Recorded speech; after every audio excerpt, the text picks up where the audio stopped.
Chapter 1641. The venerable peach blossom immortal's mouth twitched. His hand, which was holding the wine cup, trembled slightly. Old man, you should stop talking. I've been here for so long, and I've watched you get struck by lightning every day. My balls hurt for you. Who's the old man? Who's the old man? The young man glared at the venerable peach blossom immortal. You brat, don't think that you can call me an old man just because you're 1 or 2 years younger than me. When I get out, I'm going to marry 8 to 10 young wives. Don't call me that. You're making me sound old. Hee hee, what you two talking about? You're having a good time. A voice interrupted their conversation. Hell, look at you. It's all because you're so annoying over there that you've attracted that woman. The venerable peach blossom immortal poured himself a cup of wine leisurely and glanced at the young man hanging on the wall. To be honest, at your age, you'd better not go out and harm other young ladies. You should just stay in the punishment realm obediently. The venerable peach blossom immortal smirked. He looked up and saw a woman with a large peony hairpin and red silk walking in lightly.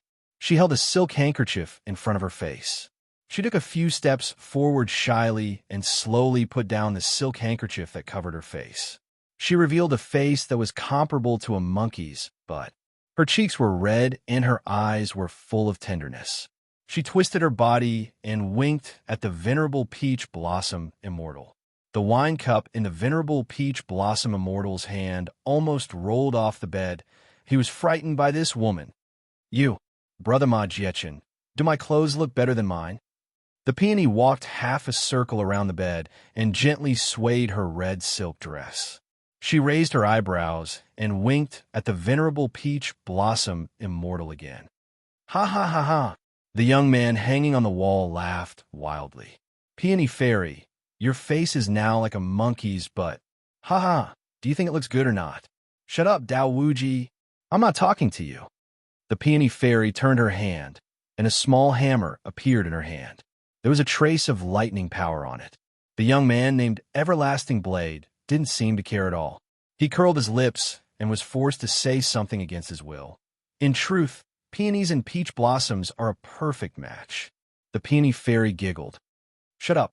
A certain peach blossom's handsome face immediately darkened, and he glared angrily at the youth. Saber Wuji pursed his lips and closed his mouth unconcernedly.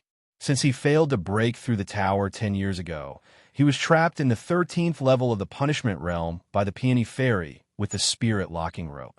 All these years, he had been so aggrieved. Now, any random junior could order him around. Thinking back to the days when he was on Siyuan Planet, he lived a life of luxury and had more than 10 wives. Compared to now, Sai, brother Jian Chun, the peony fairy wriggled her body and said, Why don't you stay with me in this punishment realm? Jian Chun shuddered and hurriedly shook his head like a rattledrum. No, of course not. Just looking at this woman for an extra second was enough to sting his eyes, let alone having him stay here and face her for the rest of his life. Stop joking. Jian Chun suddenly stood up and kicked over the fruit basket on the bed. Come.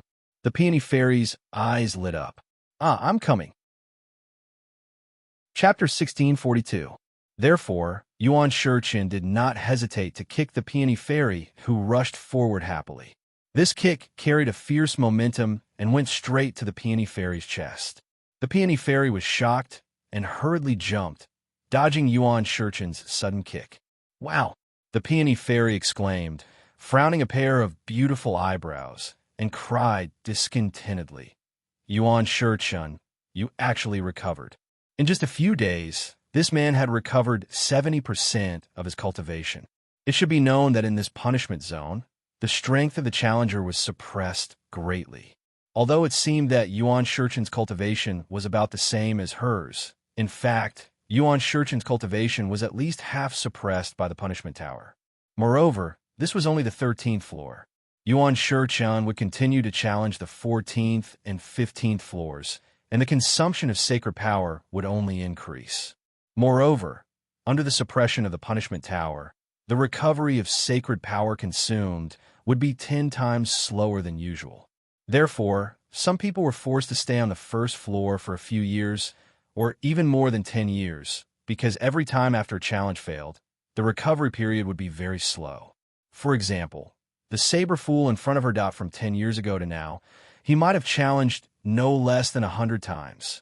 Yuan Shichun, this guy from entering the tower until now, only a month's time, but directly from the first floor to the 13th floor. These 2 days, he was stuck on the 13th floor with the Peony Fairy. But the Peony Fairy had a strange feeling in her heart. She always felt that in these 2 or 3 days, the man in front of her was afraid that she would not be able to keep him. Alas, such a good-looking man. Why didn't he want to be with her? She had been single for 100 years. This Yuan Shichun, he really did not know how to be tender to the fairer sex. If he was willing to stay here, then they would be husband and wife. Then in the future, the man and woman pair would guard the 13th floor together. Let's see who could escape from the hands of the husband and wife. Sister, sister. Hearing this excited cry, the Peony Fairy's head could not help but swell. This cry was so crisp and sharp. Needless to say, it must be her twin sister guarding the 12th floor, Ginkgo Fairy, who had come. Sister, don't come over. The Peony Fairy stood in front of Yuan Shichun, stretched out her hands in front of Yuan Shichun, and pushed her sister, who jumped over. I tell you, brother-in-law can't be bullied. Big brother Ji-chun is the person that I, your sister, have taken a fancy to. Don't you dare snatch him from me. What's more, you weren't even able to keep him here for half a day. At the very least, I managed to keep him here for 7 days. I just made a mistake. Fairy Ginkgo almost drooled when she saw Hu Jin-chun, that her elder sister, the Peony Fairy, saw her younger sister's stupid look and immediately reached out to cover her face. In fact, her younger sister, Fairy Ginkgo, was almost as strong as her. That was why one of them could guard the 12th floor and the other the 13th floor. The problem was that her sister, that pig head, was infatuated when she saw Ji-chun. Halfway through the fight, because of a close-range attack, the handsome man was right in front of her. That enlarged handsome face actually made her pig-like little sister faint. At that time, Ma Shichun looked at Fairy Ginkgo with a weird expression. After looking at her for a long while, she helplessly entered the passageway to the 13th floor. There were weirdos every year, and there were probably a lot of weirdos in the punishment realm. Chapter 1643. Although he had experienced it a long time ago, he was still troubled by those weirdos from the 1st floor to the 13th floor. Although there were weirdos when challenging the Tower of Punishment in the past, there were not many of them. In recent years, he felt that there were more and more weirdos in the Tower of Punishment. He wondered if it was because the old batch had been released, and the new batch had some flaws in their personalities. He felt that the guards of the Tower of Punishment were the ones who made him feel the most helpless out of all the people he had challenged in the realm of punishment over the years. How could he endure this? He wondered if his old friend from the 14th floor was still there. In the past, he had fought his way to the 14th floor, and after drinking a few cups with his old friend would open a back door and let him out. He wondered if he would be so lucky this year. Speechless, Ma Shichun turned his face away and swung his fan to cover half of his face. Peony, tell your sister to stop staring at me. That look in her eyes was as if she wanted to eat him. Peony Fairy coughed lightly and tugged at her sister's sleeves. Ginkgo, why did you come up here? Just now when you entered the door, you were still excitedly calling out for your sister. Why are your eyes all on your brother-in-law now? Who the hell is your brother-in-law? The venerable Peach Blossom Immortal was even more speechless. Hearing the pretty man's words, Ginkgo Fairy immediately smiled and returned to her senses. She giggled at Ma Shichun and then turned to look at her sister, Peony Fairy, and said, Sister, I heard that there's an extremely powerful challenger coming down. I heard it from Sister Poisonous Spider on the 8th floor. Oh, that man is very handsome. Ginkgo Fairy looked as if she was about to drool. She tugged at Peony Fairy and said excitedly, I heard that this man took less than half a month to go from the 1st floor to the 11th floor. I think he's coming to challenge my 12th floor today. Just thinking about it makes me excited. Ginkgo Fairy clasped her hands together like a fangirl reaching out to her idol. I really want to see what that man looks like. Do you think he's willing to stay and be my husband? The venerable peach blossom immortal rolled his eyes. You two sisters can't think of anything else other than husband. Peony Fairy said expressionlessly. You'll see when you turn around. Huh? I said, turn around and you'll see him. The Peony Fairy was so angry that she slapped her younger sister's head. Are you a pig? She clearly knew that he was coming up. You even dare to come to my 13th floor. Aren't you going easy on him and allowing him to pass through the 12th level? The Ginkgo Fairy turned around in a daze. When she saw the figure of the man standing in front of the passage, her pink mouth immediately opened wide. Wow! The black-clothed young man at the door was elegant and graceful. His features were picturesque, and he was indescribably handsome. He just stood at the side of the door with an indifferent expression. His pair of phoenix eyes swept across the people on the 13th floor. The two women immediately felt as if they were electrocuted by his gaze. They were completely unable to move a finger. When Jichin saw the man at the door, he couldn't help but laugh. Yo, you're here too. Limitless Blade, the young man who was hung on the wall by the spirit-binding rope, was also amused. Yo, kid, you actually managed to meet an old friend in a foreign land. Chapter 1644. How about we discuss something? Why don't you two think of a way to release me from this god-locking rope? With the three of us working together, killing these two women will be a matter of minutes. Bang! As soon as she finished speaking, the small thunder hammer in the Peony Fairy's hand immediately released a bolt of lightning, directly bombarding Dao Wuji's head. Fuck! A hole was about to be blown out of his head. Dao Wuji grimaced and glared at the Peony Fairy. Can you be a bit lighter? In any case, I have lived on your floor for 10 years. Isn't it good to have a little tenant hobby? This guy's mouth was cheap. He was looking for a beating. Jichin looked at Dao Wuji without the slightest sympathy and laughed as she leaped forward. I have challenged the tower so many times, but this is the first time I have met someone who can challenge the tower together. I don't know what the Heavenly Dao is up to, but I always feel that there is a follow-up move waiting for them. Boss, how about us two brothers block these two women for you first? You go up first. A simple and honest voice came from outside the passage.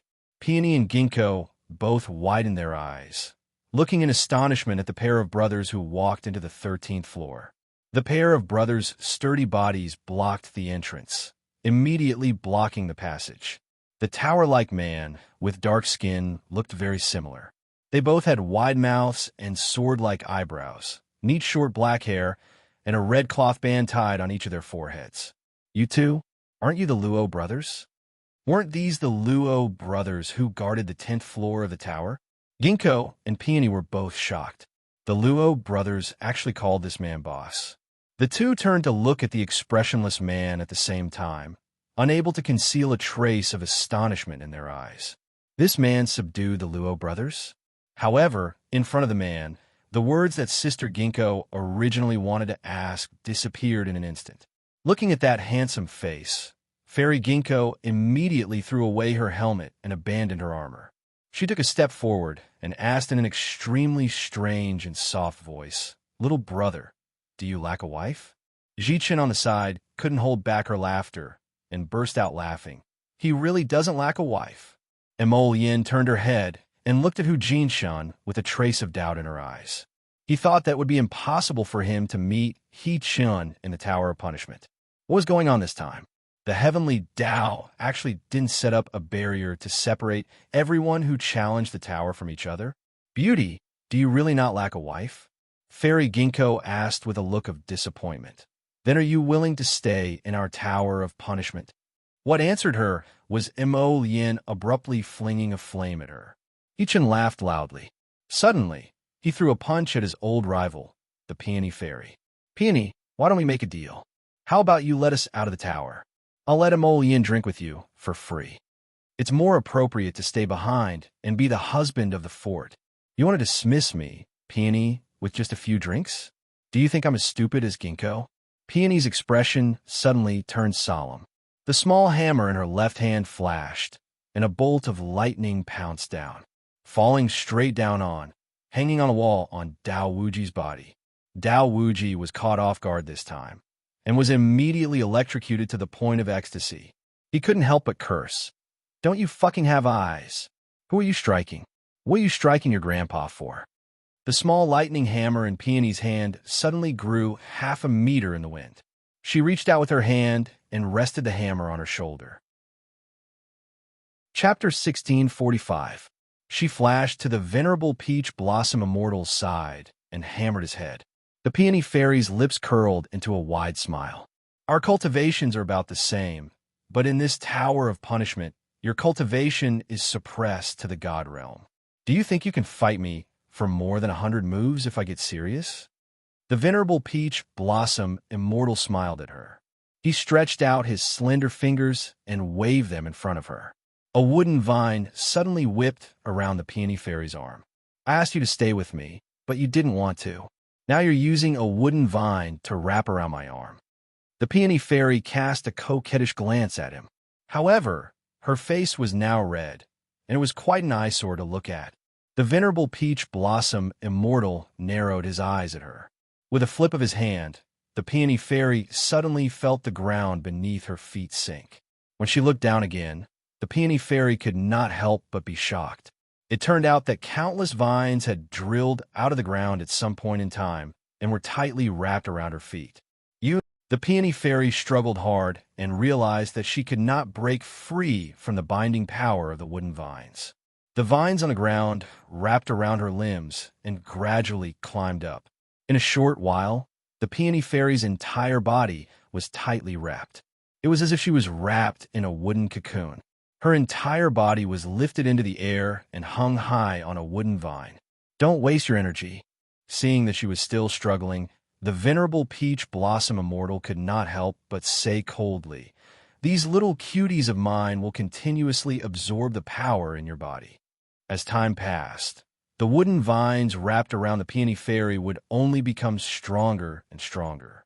The Peony Fairy, on the other hand, would gradually weaken as the saint power in her body was drained.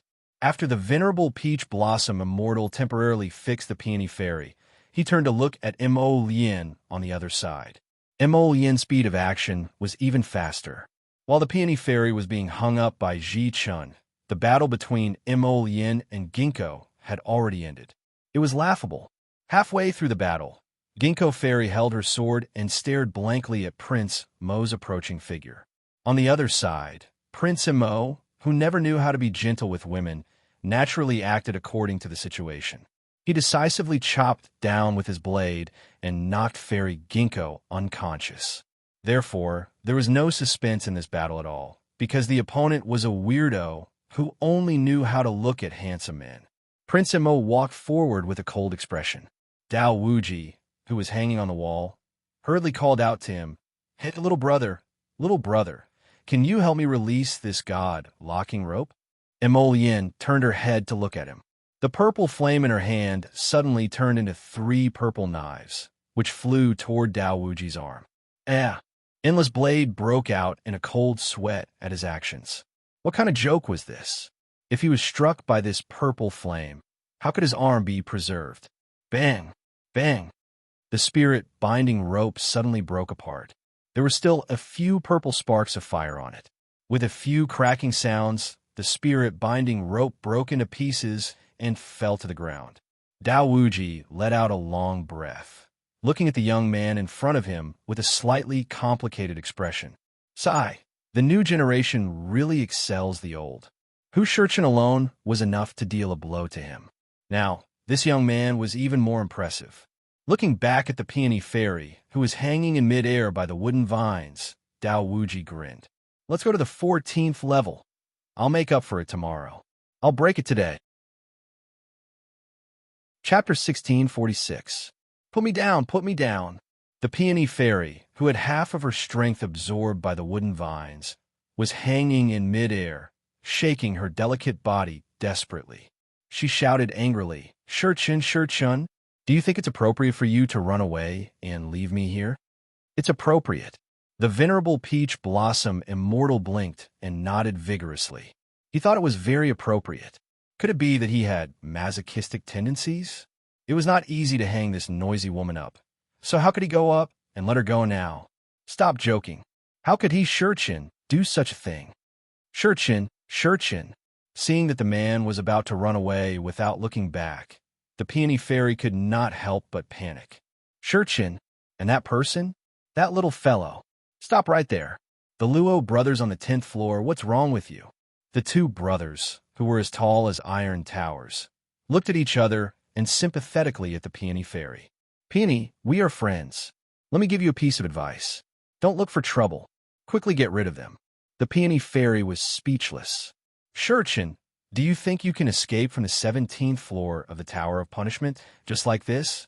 Let me tell you, even if you bring these two traitors, it's useless. The people upstairs are not the group of rookies downstairs. Besides, even if the brothers and sisters downstairs have been defeated by you once, if they join forces, you won't be able to handle them. After saying that, she added angrily, even if you add these two traitors, can the five of you deal with the many brothers and sisters downstairs? Dao Wuji immediately pulled out the saber at his waist and smashed it on the wall beside him. Shut up, you woman. I've been listening to you for 10 years. Why are you still so long-winded before we leave? Dao Wuji, you're itching for a beating. Be careful, or I'll destroy you with heavenly lightning. Come on, come on. Dao Wuji swung the long saber in his hand smugly. If you have the guts, don't run. Wait here. The brothers downstairs will definitely come up soon. Forget it, Peony. The Luo brothers speechlessly glanced at the peony fairy, who was wrapped in a wooden cocoon. Do you think the brothers downstairs are all idiots?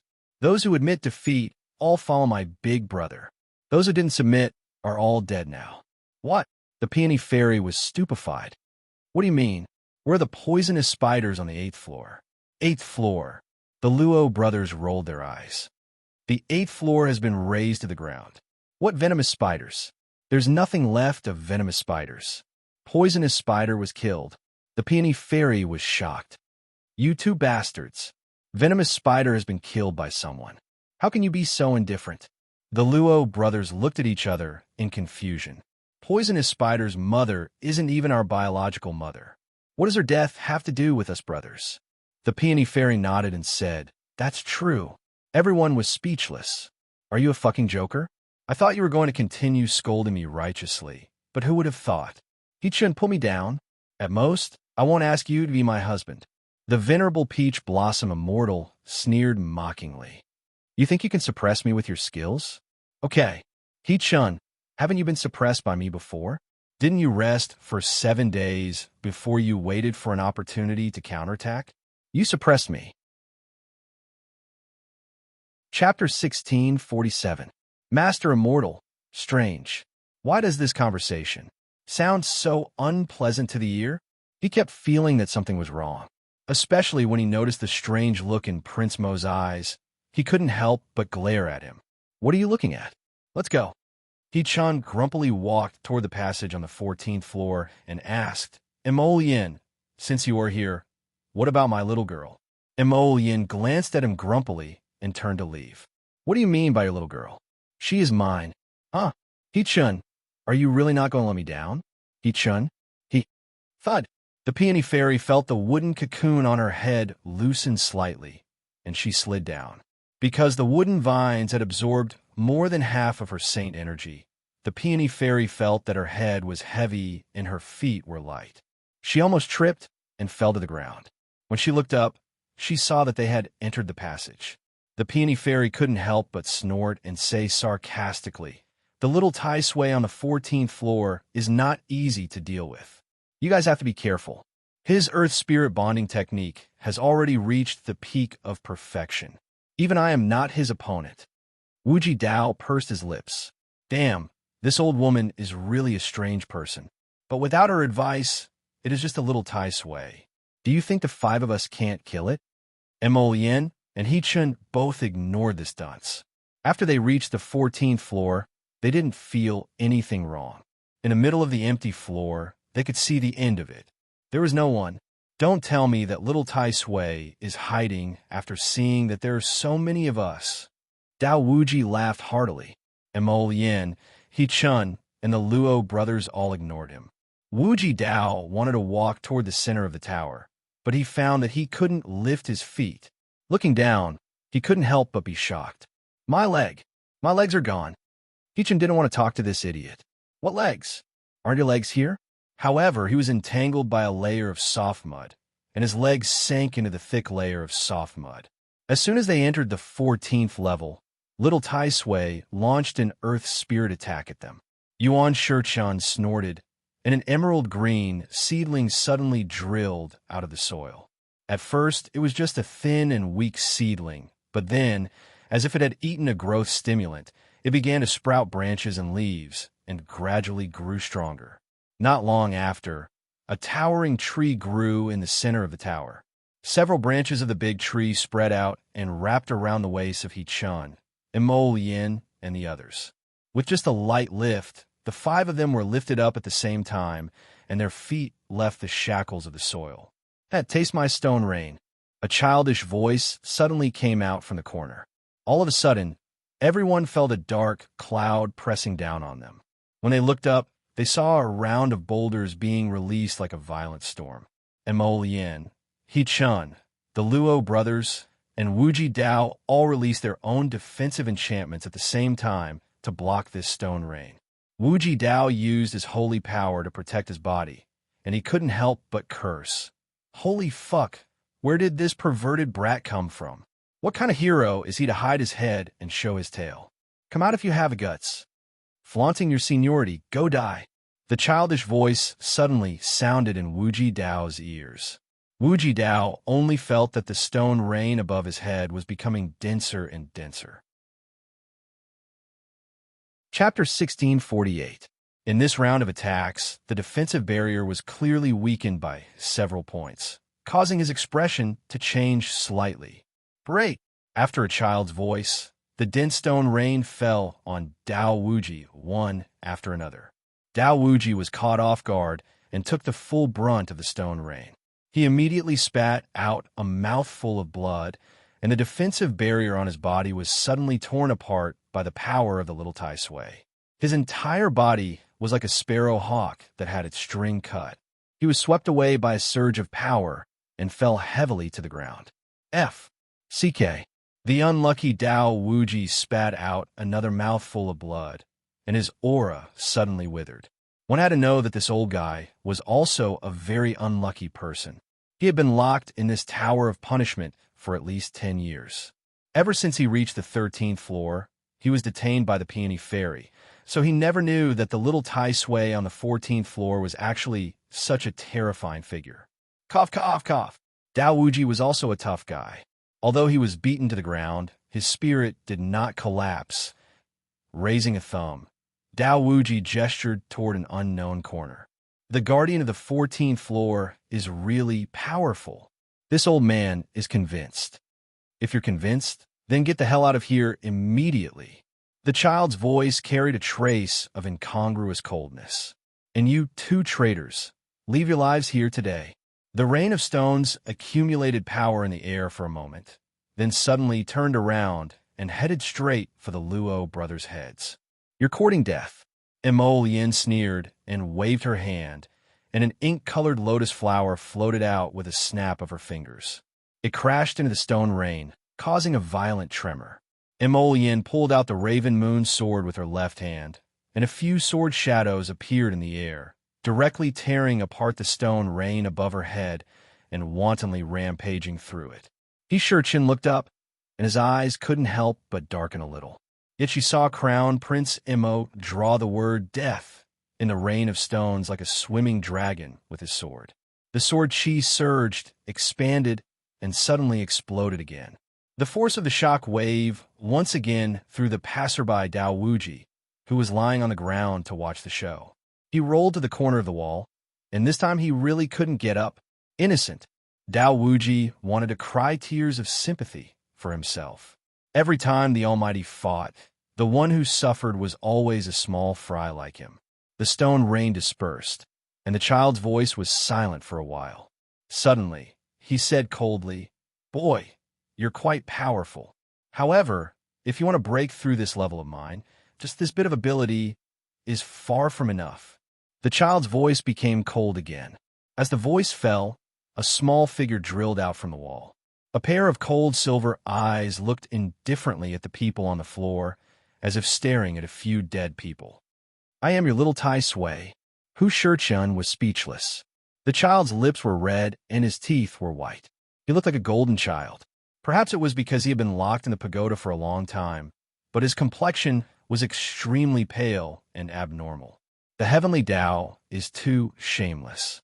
It actually caught a child to be the guardian of the tower. Was there any justice in this world? What did this child do to him?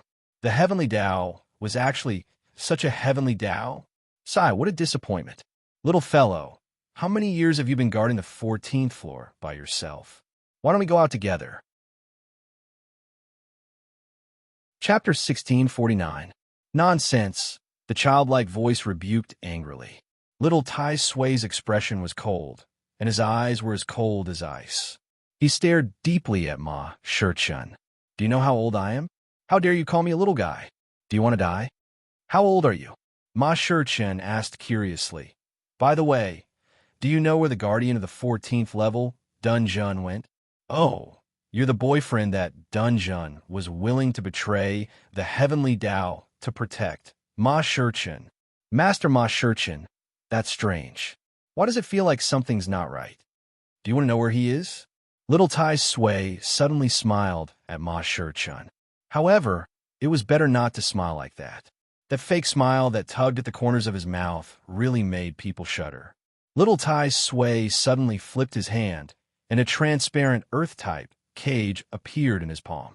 Upon closer inspection, one could see a small, transparent figure inside the cage. It was like a little sparrow, and it was gripping the earthen pillar of the cage tightly as it cried out to Ma Shichun with tears in its eyes. Ma Shichun, Ma Shichun, save me, save me. Ma Shichun's lips twitched involuntarily. Dunjun, how are you? Little Tai Sui destroyed my physical body, and he didn't even spare my divine sense. Wah, he said he was going to lock me up for 1,000 years. You're even going to make me sob, sob, sob. I can't even die. Wah, my dignity, my honor, everything that I had in the past has vanished along with the destruction of my physical body. The transparent figure in the earthen prison waved its arms and pounded its chest as it wailed and wailed. Mo Yin's face was expressionless. However, Ma Shichun couldn't bear to look at it. When were you locked up? 2 years ago. The figure waved its arms and legs. Ma Shichun, you have to save me. You don't know how malicious little Tai Sui is. This earthen prison is far from as peaceful as it appears to be. This earthen prison will launch an attack on my divine sense every other day. It's so scary, so scary, so scary. Let me out. I don't want to stay in this dark room anymore. Little Tai Sui didn't wait for Dunzong to finish complaining. He directly stuffed the dungeon into his sleeve. With a hint of coldness in his silver eyes, he indifferently stared at Shichun in front of him. You want to save him? Use your own life in exchange for it. Shichun shook his head like a rattledrum and said firmly, No. Little Tai Sui's expression immediately became a little peculiar, and it looked at Ma Shichun with disdain. Humans really are selfish things. Idiot, did you hear that? You have violated the heavenly Tao time and time again. The people released from the Tower of Punishment will not know how to be grateful. Little Tai Sui patted its left sleeve, as if it was reminding Dunzong in the cage. Instantly, there was no sound. Little Tai Sui thought that he was very disappointed, and the corners of its mouth involuntarily curled up into a mocking smile. Shichun, since you've returned, you can stay in the realm of punishment forever. Ma Shichun hurled several hundred wooden spikes at little Tai Sui. Instantly, the wooden spikes flew toward little Tai Sui in unison, forming a semicircle in front of him, almost completely enveloping his small body. Like a firefly, little Tai Sui muttered in a cold voice. Little Tai Sui didn't move at all. With just a light stomp of his foot, the wooden spikes that had formed a semicircle in front of him were all reduced to dust. I'm not done yet. Chapter 1650. Mo Yin's eyes flickered, and she finally looked at the little Tai Sui with a serious expression. This kid looks pretty strong. I'll take you on. Prince Mo's figure flickered, and he was already in front of the little Tai Sui. A wisp of black flames suddenly slid past the little Tai Sui's eyes, and the little Tai Sui's usually indifferent face couldn't help but be stunned. His body reacted faster than his brain, and he dodged the black flames with a twist of his body. The little Tai Sui lowered his head and looked at the small, deep pit that had been blasted into the ground. His two delicate little eyebrows were knitted together. It's actually a holy flame. The little Tai Sui muttered to himself. He looked up with uncertainty and took a deep look at Mo Lien. Who are you? Prince Mo's lips curled into a mocking smile. You only have the right to ask me if you can beat me. Heh, how many years has it been since I've met such an arrogant brat? I'll meet you for a while. Before he could finish speaking, he saw that Crown Prince Mo had already moved, and clusters of black flames dashed toward him like shooting stars. The little Tai Sui couldn't help but frown slightly. It seemed that he had bitten off a tough bone today. On the other side, in the hinterland of an area like the lava mountain range, Arbor came back after a round of cleaning. Among the 100 or so foxes, he only picked up a dozen or so crystal cores. This was because not all beasts had crystal cores in their heads. After running back, Arbor saw the little fatty lying flat on a rock. He couldn't help but find a little funny. Hey, get up, drink some water, eat something, and rest. Mata was holding a water bag in her hand. She looked at the fatty with a smile. Fatty, didn't you bring a lot of water? Hurry up and take out a water bottle to drink. Look at your face. It's so red that it's a little abnormal. In the hinterland of the lava mountain range, in the scorching hot environment, it was as if a person had been thrown into a furnace and was constantly being roasted. If they couldn't replenish their water in time, the water in their body would be lost too quickly, and they definitely wouldn't be able to withstand it. That won't do. The little fatty shook his head and licked his dry lips. Although I brought a lot of water with me this time, but look at this place, the environment is so bad. God knows how many more days we'll have to spend here. If we drink all the water on the first day, what are we going to do for the next few days? Mata nodded. Yo, I didn't expect a little fatty like you to have such a sense of crisis. That was indeed the case. Back then, when we were training here, the third day was the most difficult day. Mata looked as if he was reminiscing about the past and sighed. At that time, we were in a state of almost no water and food. I don't even know how we managed to survive the next few days.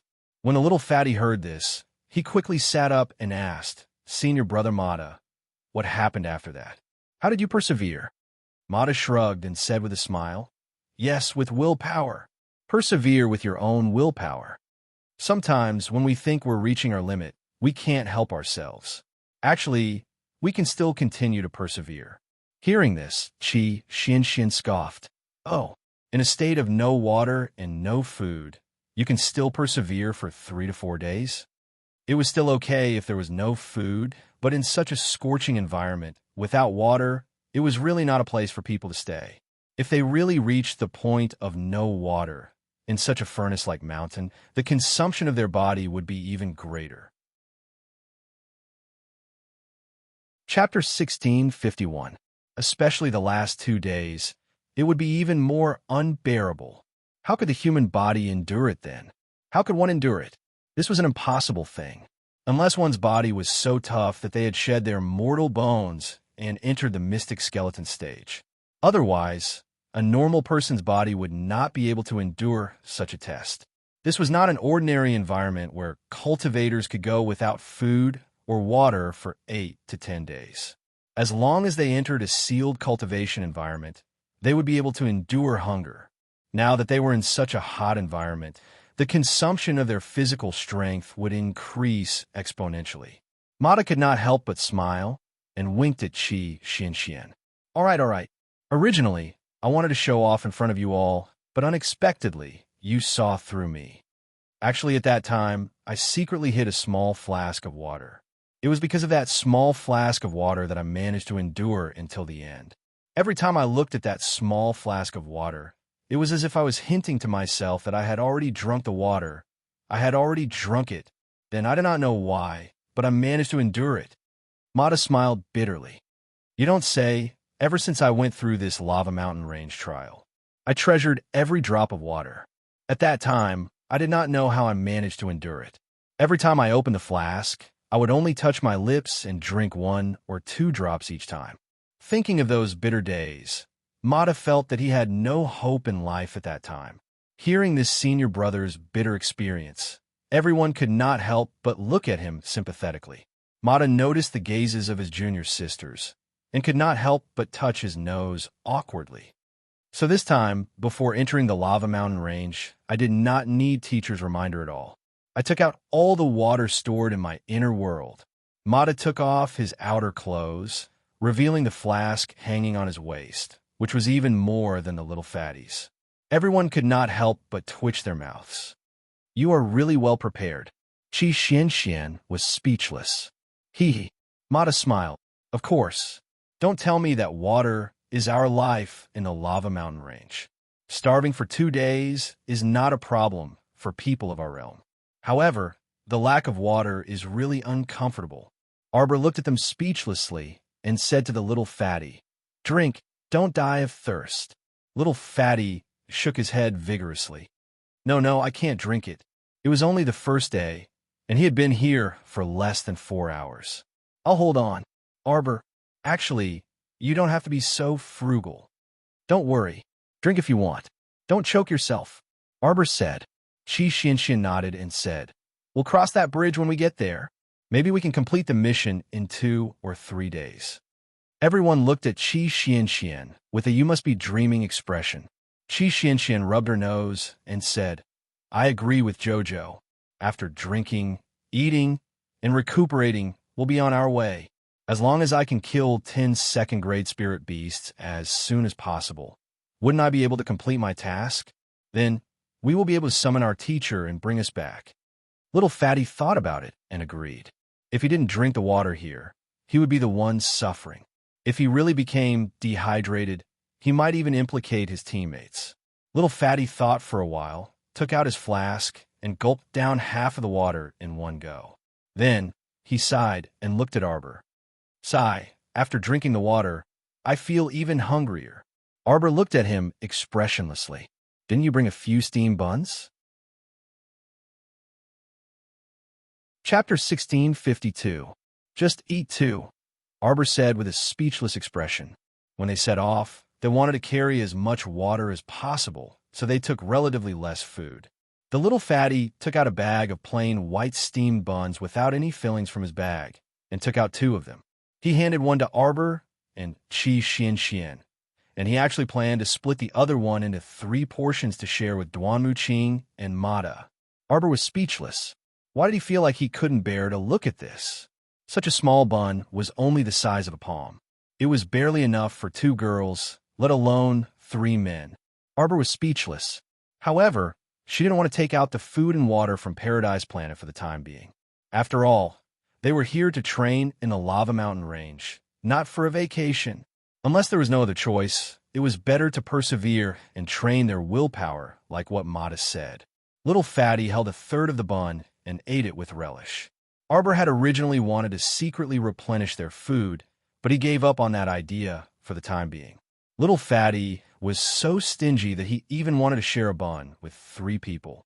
She guessed that he wanted to divide his food supply into many portions. Speaking of which, that bag of mantus could be finished by the little fatty within a day if he ate as much as he wanted.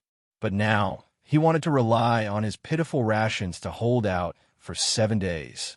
Qi Xianxian didn't make any preparations. She only took out a bottle of water and a bag of snacks from her inner world before entering the lava mountain range and kept them close to her body. Seeing the 3 men so pitifully sharing a bun, she couldn't help but look at them sympathetically.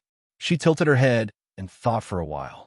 Then, she still took out 2 pieces of pastries from the bag of rations. She gave 1 piece to Duanmu Qing and the other 2 men, and shared the other piece with Arbor.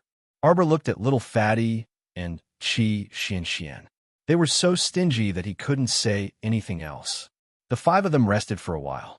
After eating and drinking, they planned to set off to look for second-grade spirit beasts. In this lava mountain range, as far as the eye could see, there were basically huge red rocks. Today is the first day. Right now, we're the ones with the most energy. Duanmu Qing said, I think our goal today should be to hunt at least 3 second-grade spirit beasts. Mata and the others nodded. The little fatty smiled in a simple and honest manner. But our biggest problem now is where are we going to find those second-grade spirit beasts?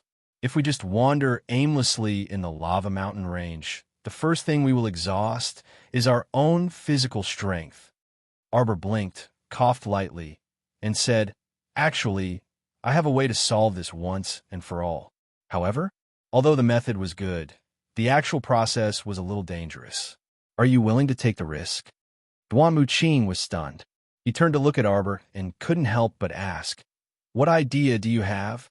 Why don't you tell us so that we can discuss it? Arbor turned to look at him and nodded. Actually, I can refine a kind of medicinal powder to attract mystic beasts. It's just that this medicinal powder has to be controlled to a certain amount. But even I can't control this amount. Because, cough cough, if we spread too much medicinal powder, it might attract all the mystic beasts in this area. When that happens, I'm afraid we won't be able to handle it. Chapter 1653. Qi Xianxian and Little Fatty widened their eyes in shock when they heard this. You actually have such a strange method to attract Xian beasts. Qi Xuanxuan's mouth was wide open. Little Fatty added, Isn't that great? You can refine this medicinal powder. We can wait patiently for those Xian beasts to come to us. Yes. When the time comes, we'll kill one if one comes. If 2 come, we'll kill both. Who knows, we might even be able to complete the mission on the first day and leave this godforsaken place. Qi Xianxian chuckled. Everyone looked at Qi Xianxian with a speechless expression. Miss, you're so optimistic. Arbor shook her head. The amount of this medicinal powder can't be controlled. If it's too little, we might not be able to attract many Xian beasts. But if it's too much, we'll be surrounded and attacked by the Xian beasts. Who knows, we might even be exhausted to death. Of course, that kind of situation definitely didn't exist. If it was really a critical moment, Arbor could also get Little Tree to drag them in a paradise planet. But in this way, the true meaning of training was lost. Then why don't you refine this medicinal powder first? And we'll try to see if it works by sprinkling a little. If it works, we can increase the amount. Duanmu Qing suggested. Arbor nodded. Then we won't need to try it once. They would need to try many times to be able to control the amount of this medicinal powder. Arbor secretly pursed her lips. Duanmu Qing looked at her and asked, Then how long do you need to refine this medicinal powder? Arbor waved her hand, and the 9 stars mirroring the moon cauldron suddenly appeared in her hand. Everyone only saw a small copper cauldron in her palm. After a few seconds, the cauldron grew in size and landed on the reddish-brown ground with a thud. At the same time, a few medicinal ingredients were also in Arbor's hand. I need about 5 minutes to refine this medicinal powder. She only needed 5 minutes to refine a medicinal powder that could attract Xian beasts. Everyone looked at her in shock. The way this girl refined the medicinal powder seemed to be a little casual. She seemed to be carelessly throwing a few medicinal ingredients into the 9 stars mirroring the moon cauldron. In fact, the amount of medicinal herbs used was just right. Everyone stared at him intently. Arbor waved his hand and gently patted the lid of the cauldron. Clusters of crimson flames automatically rose from the cauldron. The body of the red copper cauldron instantly became transparent and beautiful like colored glass. The medicine cauldron spun slowly, and 2 of the 9 stars on the cauldron immediately lit up. This was the subtlety of the 9 stars mirroring the moon cauldron. Arbor had been refining medicinal pills a while ago, and had already practiced with the 9 stars mirroring the moon cauldron for a while, so he already had a good understanding of it. The meaning of these 9 stars was extraordinary. Ever since the 2nd star on the 9 stars mirroring the moon cauldron lit up, she realized that the refining speed of the small cauldron had obviously doubled. Therefore, she suspected that every star on the 9 stars mirroring the moon cauldron was extraordinary. Unfortunately, this small cauldron had a huge appetite. If he wanted the 9 stars on the small cauldron to light up one by one, he had to feed it a large amount of rare ores. Last time, she had fed the small cauldron a lot of high-grade forging materials. She had watched as the cauldron's fire turned these materials into liquid and was absorbed by the small cauldron. But repeatedly feeding it high-grade forging materials was not enough to satisfy the 9 stars mirroring the moon cauldron's huge appetite. Chapter 1654. In the end, it was the 2 small grains of Arctic star gravel that allowed it to rise by a level, and the second star of the 9 stars finally lit up. Refining some powder that could attract mystical beasts was simply a piece of cake for the current 9 stars mirroring the moon cauldron. Thus, the powder in the cauldron quickly took shape. The moment Arbor opened the cauldron lid, everyone looked into the cauldron with interest, only to see a thick layer of white powder covering the walls and bottom of the cauldron. Arbor stretched out her hand and lightly patted the powder, causing it to jump up and be absorbed by a porcelain bottle in her palm. Qi Xianxian blinked and asked curiously, "That's it?" Arbor nodded and flipped the porcelain bottle upside down. She casually sprinkled some of the powder out, and with a slight sweep of her sleeve, the powder was dispersed by the wind. "Let's hide and watch first." Arbor was naturally unwilling to stand here and act as a target. Following that, the few of them hid behind the rocks and watched the situation unfold. Because Arbor was still unable to control the amount of powder she used, she only took a small amount and mixed it into the air, causing the powder to scatter. The few of them hid behind the rocks and waited. Not long after, they saw 2 to 3 level 12 mystical beasts wobbling over. Arbor abruptly jumped out from behind the huge rock and waved her small hand. The remaining 4 people immediately jumped over and gathered their strength without any explanation. With a wave of violent attacks, the 3 unlucky mystical beasts were killed in a short while. Arbor lowered her head and rummaged through the crystal cores. She only found a small piece on one of the mystical beasts. She turned around and gestured to everyone to hide. With her head lowered, Arbor once again pulled out a small bottle from her sleeve and poured out some powder that attracted mystical beasts. However, just as she was about to put away the small bottle, she heard a girl's giggle from not far away. This giggle made her hair stand on end. Arbor's small hand trembled slightly for no reason. That pinch of powder that attracted mystical beasts was unavoidably twice as much as before. When she turned around and realized that something was wrong, she took back the porcelain bottle. By then, the powder had already spread in all directions with the flow of the air. Arbor felt guilty for a moment. He hurriedly pulled Qi Xianxian, who was sticking her head out to look around, and gestured to Duan Muqing and the other 2. The 5 of them quickly found a place to hide. Just as he finished hiding, he heard a flurry of footsteps approaching from afar. However, he heard the woman's voice say, "The fire-belly snake has always been something that can only be found by chance. These little things like hot places the most. I think there must be some in the lava mountain range." It's just that. The woman's voice paused for a moment before she continued with a smile.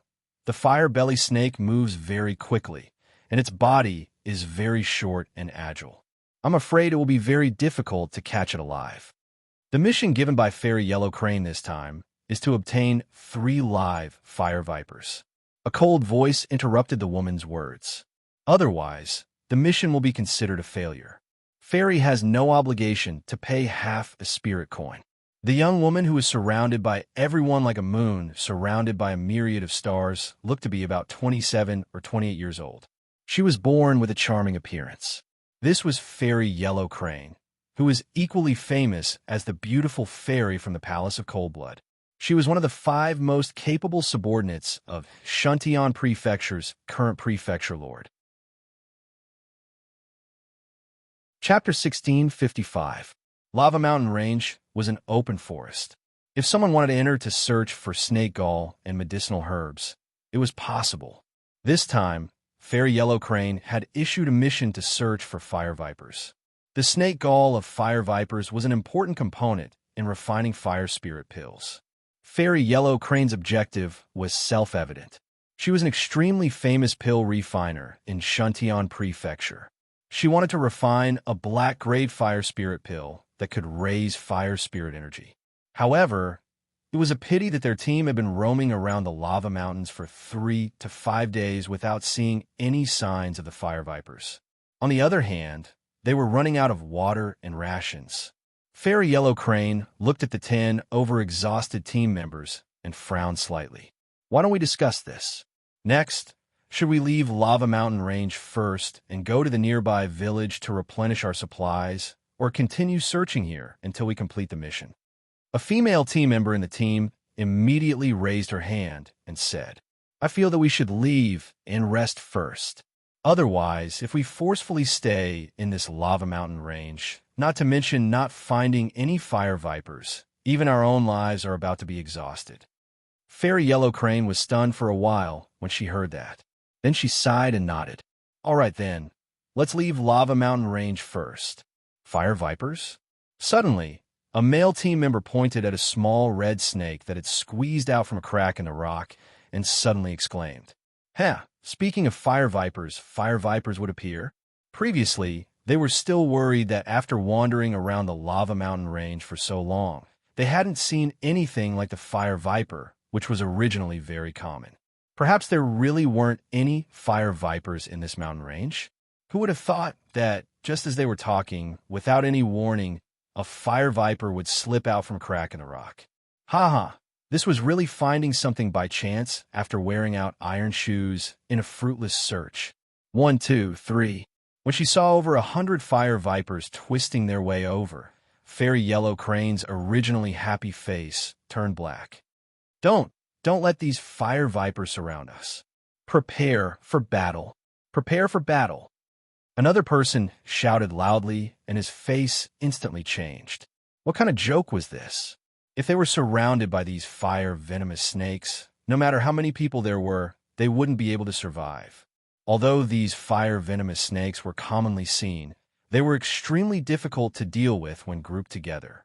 When there are only 1 or 2 of them, you don't have to be afraid of them at all. Just deal with them directly. But now, what was the meaning of this group of fire-venomous snakes? Fairy Yellow Crane led a group of exhausted teammates to begin the battle.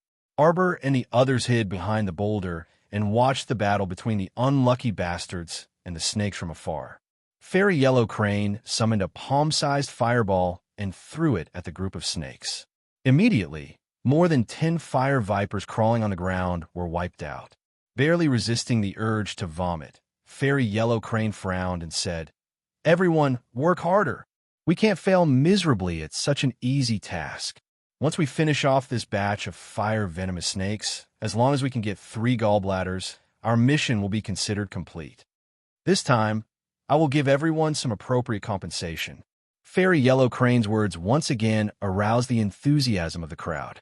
In any case, with a generous reward, there would definitely be brave men. For the sake of the spirit coins, a portion of the people also gave it their all. Chapter 1656.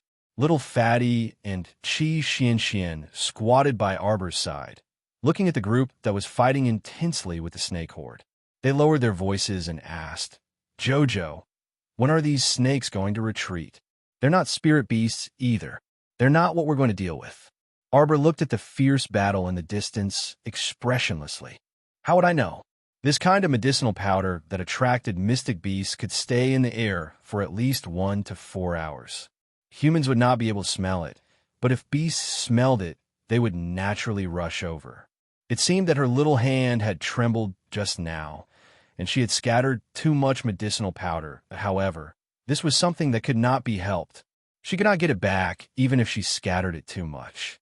She could only say that Fairy Yellow Crane and her group were unlucky. Who asked them to appear with crooked smiles when she was sprinkling the powder on the table? Arbor pulled Chi Xian back, pulling the two's probing heads back. As they were talking quietly, they suddenly heard the howls of tigers and wolves from afar, accompanied by the cries of wild elephants. Arbor reached out and pressed down on Chi Xuan's little head. Then he stuck his little head out of the rock. With one look, he hurriedly pulled his head back. Meeting the inquisitive gazes of the other 4, Arbor coughed softly. No, nothing. The 4 instantly looked at him with a look at your expression. You don't look like your fine gaze. Qi Xianxian could not hold back and hurriedly stuck her head out of the big rock. With just one look, if Arbor had not suddenly reached out and covered her mouth, Qi Xianxian would have cried out in shock. What the hell? How many beasts are there outside? Jackals, wolves, tigers, leopards, fucking all came, and there were also many wild elephants. They moved their fat legs and stepped on the red mud, chasing after a battered and exhausted group, rushing towards Fairy Yellow Crane's direction. Che Rumen and Li Qian probably felt that they had never been so unlucky in their entire lives. Clearly, their group had been hunting for level 15 mystic beasts, but suddenly, a group of mystic beasts rushed out and attacked their group without any explanation. Was there any justice left in this world? These dumb beasts seemed to have been provoked by something as they chased after their own group, without any regard for their lives. Where did this irreconcilable hatred come from? Was it worth it for them to attack as a group? Che Rumen and Li Qian could not understand why everything was going well before, but from just now, everything had developed in an abnormal direction. The mystic beasts in the area all gathered together and attacked them. Could it be that someone was secretly manipulating the situation? Che Rumen's fist, which contained the power of fire spirit, smashed hard on the head of one of the jackals, directly smashing its head into its neck and causing it to cave in. While she was at it with a kick. That huge kick sent the gray wolf flying into the air. With a bang, it collided head-on with a tiger that was charging at it. With Rumen with a roar with Ardo, Tess. Of the Ardo to Des even was to Che. Che Rumen jumped in fright and hurriedly twisted the ring on her finger, activating the defensive barrier at the first moment. In the blink of an eye, the tiger had already pounced in front of Che Rumen. Its claws tore forward, but it was blocked by the tough defensive barrier. Chapter 1657. Che Rumen broke out in a cold sweat. When she saw the tiger claw pouncing toward her face, she really thought that her delicate little face was about to be torn apart by the tiger claw. Fortunately, her face was fine. Che Rumen subconsciously raised her hand to touch her face and let out a long sigh. As long as her face is fine. Che Rumen's hand lingered on her delicate skin, thinking, she has such a beautiful face. Nothing must happen to her. Che Rumen activated her defensive barrier and hid behind Li Qian. She hunched her shoulders and half-squatted behind Li Qian as she whispered, "What should we do now?" The situation before them was quite critical. Just a few short minutes ago, there were already over 1,000 mystic beasts gathered around. The speed at which the mystic beasts were gathering was simply terrifying. Che Rumen's expression flickered. She was already calculating in her heart how to escape later. No matter what, even if she had to abandon her teammates and run by herself, she had to run out. After all, she was only 18 years old, a flower-like age. She could not give up her life in such a lousy place. Just as Che Rumen's team of 5 and Fairy Yellow Crane's team of more than 10 were bitterly fighting against the mystic beast horde, Arbor's team of 5 was squatting far away, their sharp gazes searching for the second-level spirit beast among the beasts. Found it! Little Fatty almost cheered out loud, but then he thought of something and hurriedly covered his mouth to suppress his voice. Right now, they were preparing to loot a burning house, so it was best not to make a sound for now. Arbor naturally also saw the spirit beast mixed in with the mystic beast horde. To be exact, it was a third-level spirit beast. It seemed that the medicinal powder was starting to take effect. Arbor's eyes brightened. He stood up and stuck an invisibility talisman on himself as he said faintly, "I'll go lure that third-level spirit beast over." Everyone. Qi Xianxian looked smugly at the puzzled little fatty and chuckled. "Let me tell you something. Our JoJo is the only one in the world. Big. Talisman. Master. Are you surprised? Are you surprised?" Qi Xianxian was waiting to see little fatty's shocked expression. After waiting for a long time, she realized that little fatty didn't react at all. She couldn't help but pout. "Little fatty, aren't you shocked?" The little fatty shook his head vigorously and said, "I won't be surprised no matter what you say." After saying that, he reached out and patted his chest.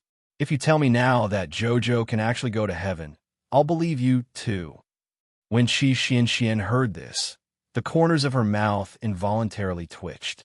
She looked at little Fatty as if she was looking at a weirdo. You really have no integrity. Arbor, on the other hand, had already stuck an invisibility talisman on his body while the others were whispering to each other. Then he slipped away from the group of spirit beasts like a wisp of smoke and swayed in front of the third-grade spirit beast. Suddenly, he stretched out his hand, and a row of icicles appeared between his fingers. Then, he pierced the third-grade spirit beasts. But the third-rank spirit beast suddenly roared and swung its head, sending a man in fairy yellow cranes group flying. That man didn't even understand what was going on before he flew into the sky.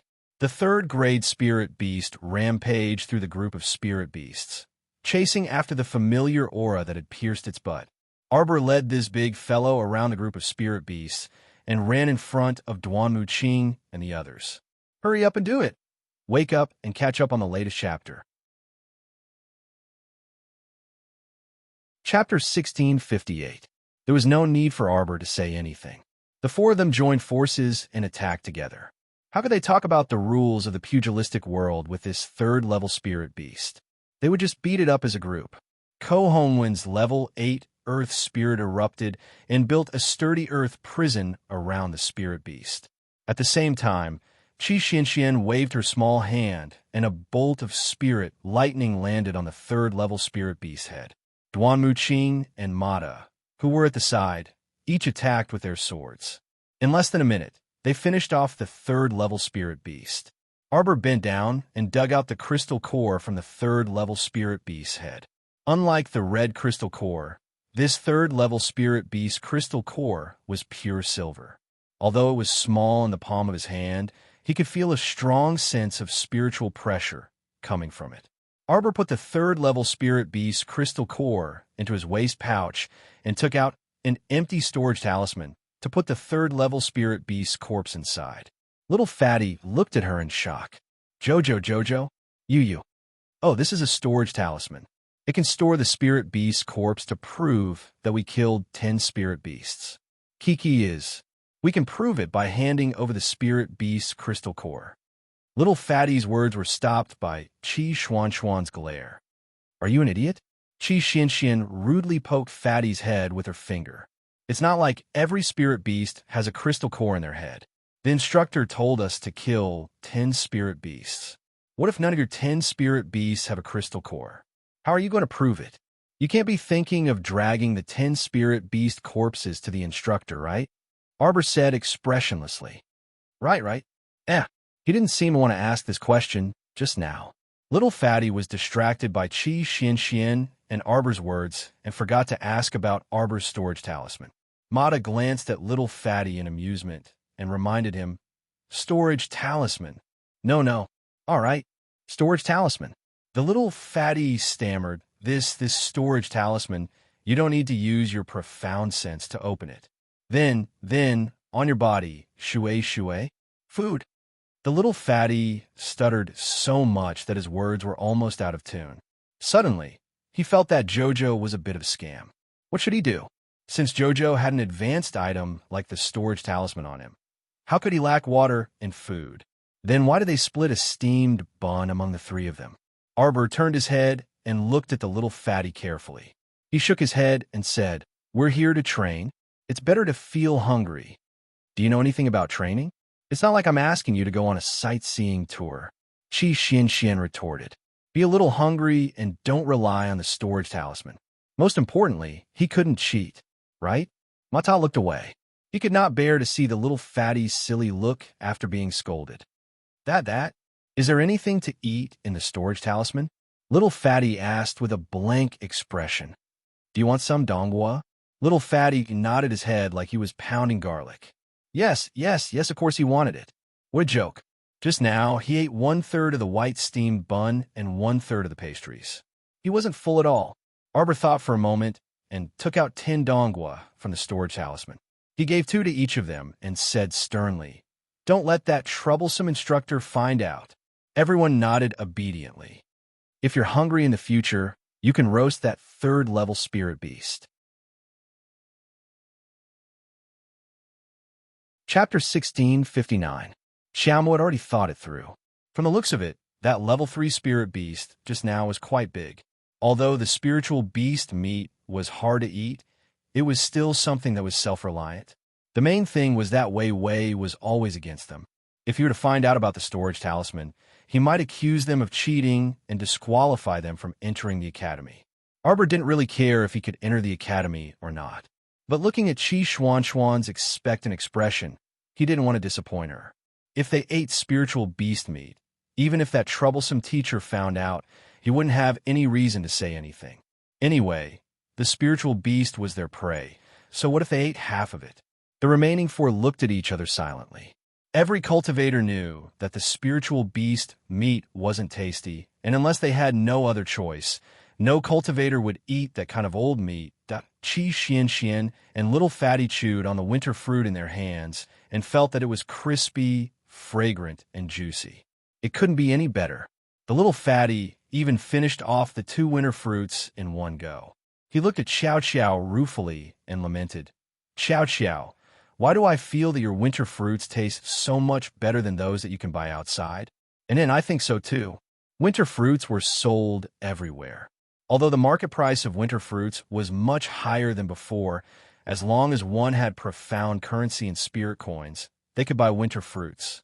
So basically everyone had eaten winter fruits before and knew how it tasted.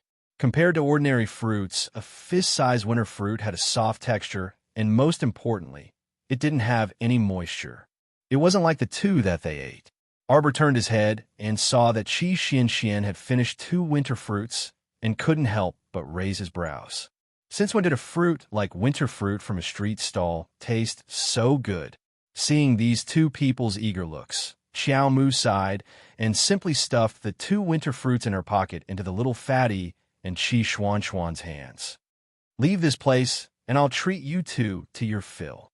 Now let's settle the spiritual beast matter first." Arbor stuck his head out from behind the rock.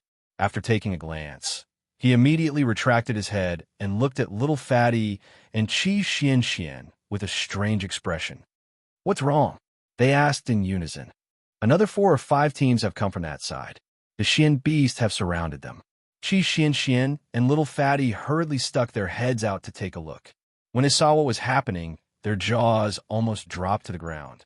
Oh my God, wasn't it an overwhelming number of Xian beasts? The dark mass of Xian beasts surrounded the 7 teams, including Che Rumin and Fairy Huanghe. They fought to be the first to attack them. As for Che Rumin and the others who were encircled, they were extremely sullen. Che Ruman, who had been taking turns to fight against the mystical beasts, was out of breath. She originally wanted to find a chance to slip away by herself. Who would have thought that a slight hesitation would result in a fleeting opportunity? Now, even if she wanted to escape, she couldn't. "Jojo, what do we do now?" "I'll go and see if there are any spiritual beasts." Arbor's face darkened, and he was also filled with displeasure. Was there something wrong with this group of Xian beasts? Just a few would be enough. There were actually a few thousand of them. With such a huge commotion, wouldn't it alarm the spiritual beast in the 2nd type district? Arbor couldn't help but frown when he thought of this. Chapter 1660. What if that divine beast also had nothing better to do and ran over here after eating its fill? Then how should she deal with it? Should she summon all the beasts around her and gang up on it, or gang up on it? Divine beasts were not easy to deal with. Xiao Mu reflexively rubbed her chin and threw them a wait look. She stuck an invisibility talisman on herself and ran towards the group of mystic beasts like a wisp of smoke. She flashed through the group of mystic beasts, thinking that her medicinal powder was rather unreliable. How did it attract all the mystic beasts? She finally found a spirit beast in the group of mystic beasts.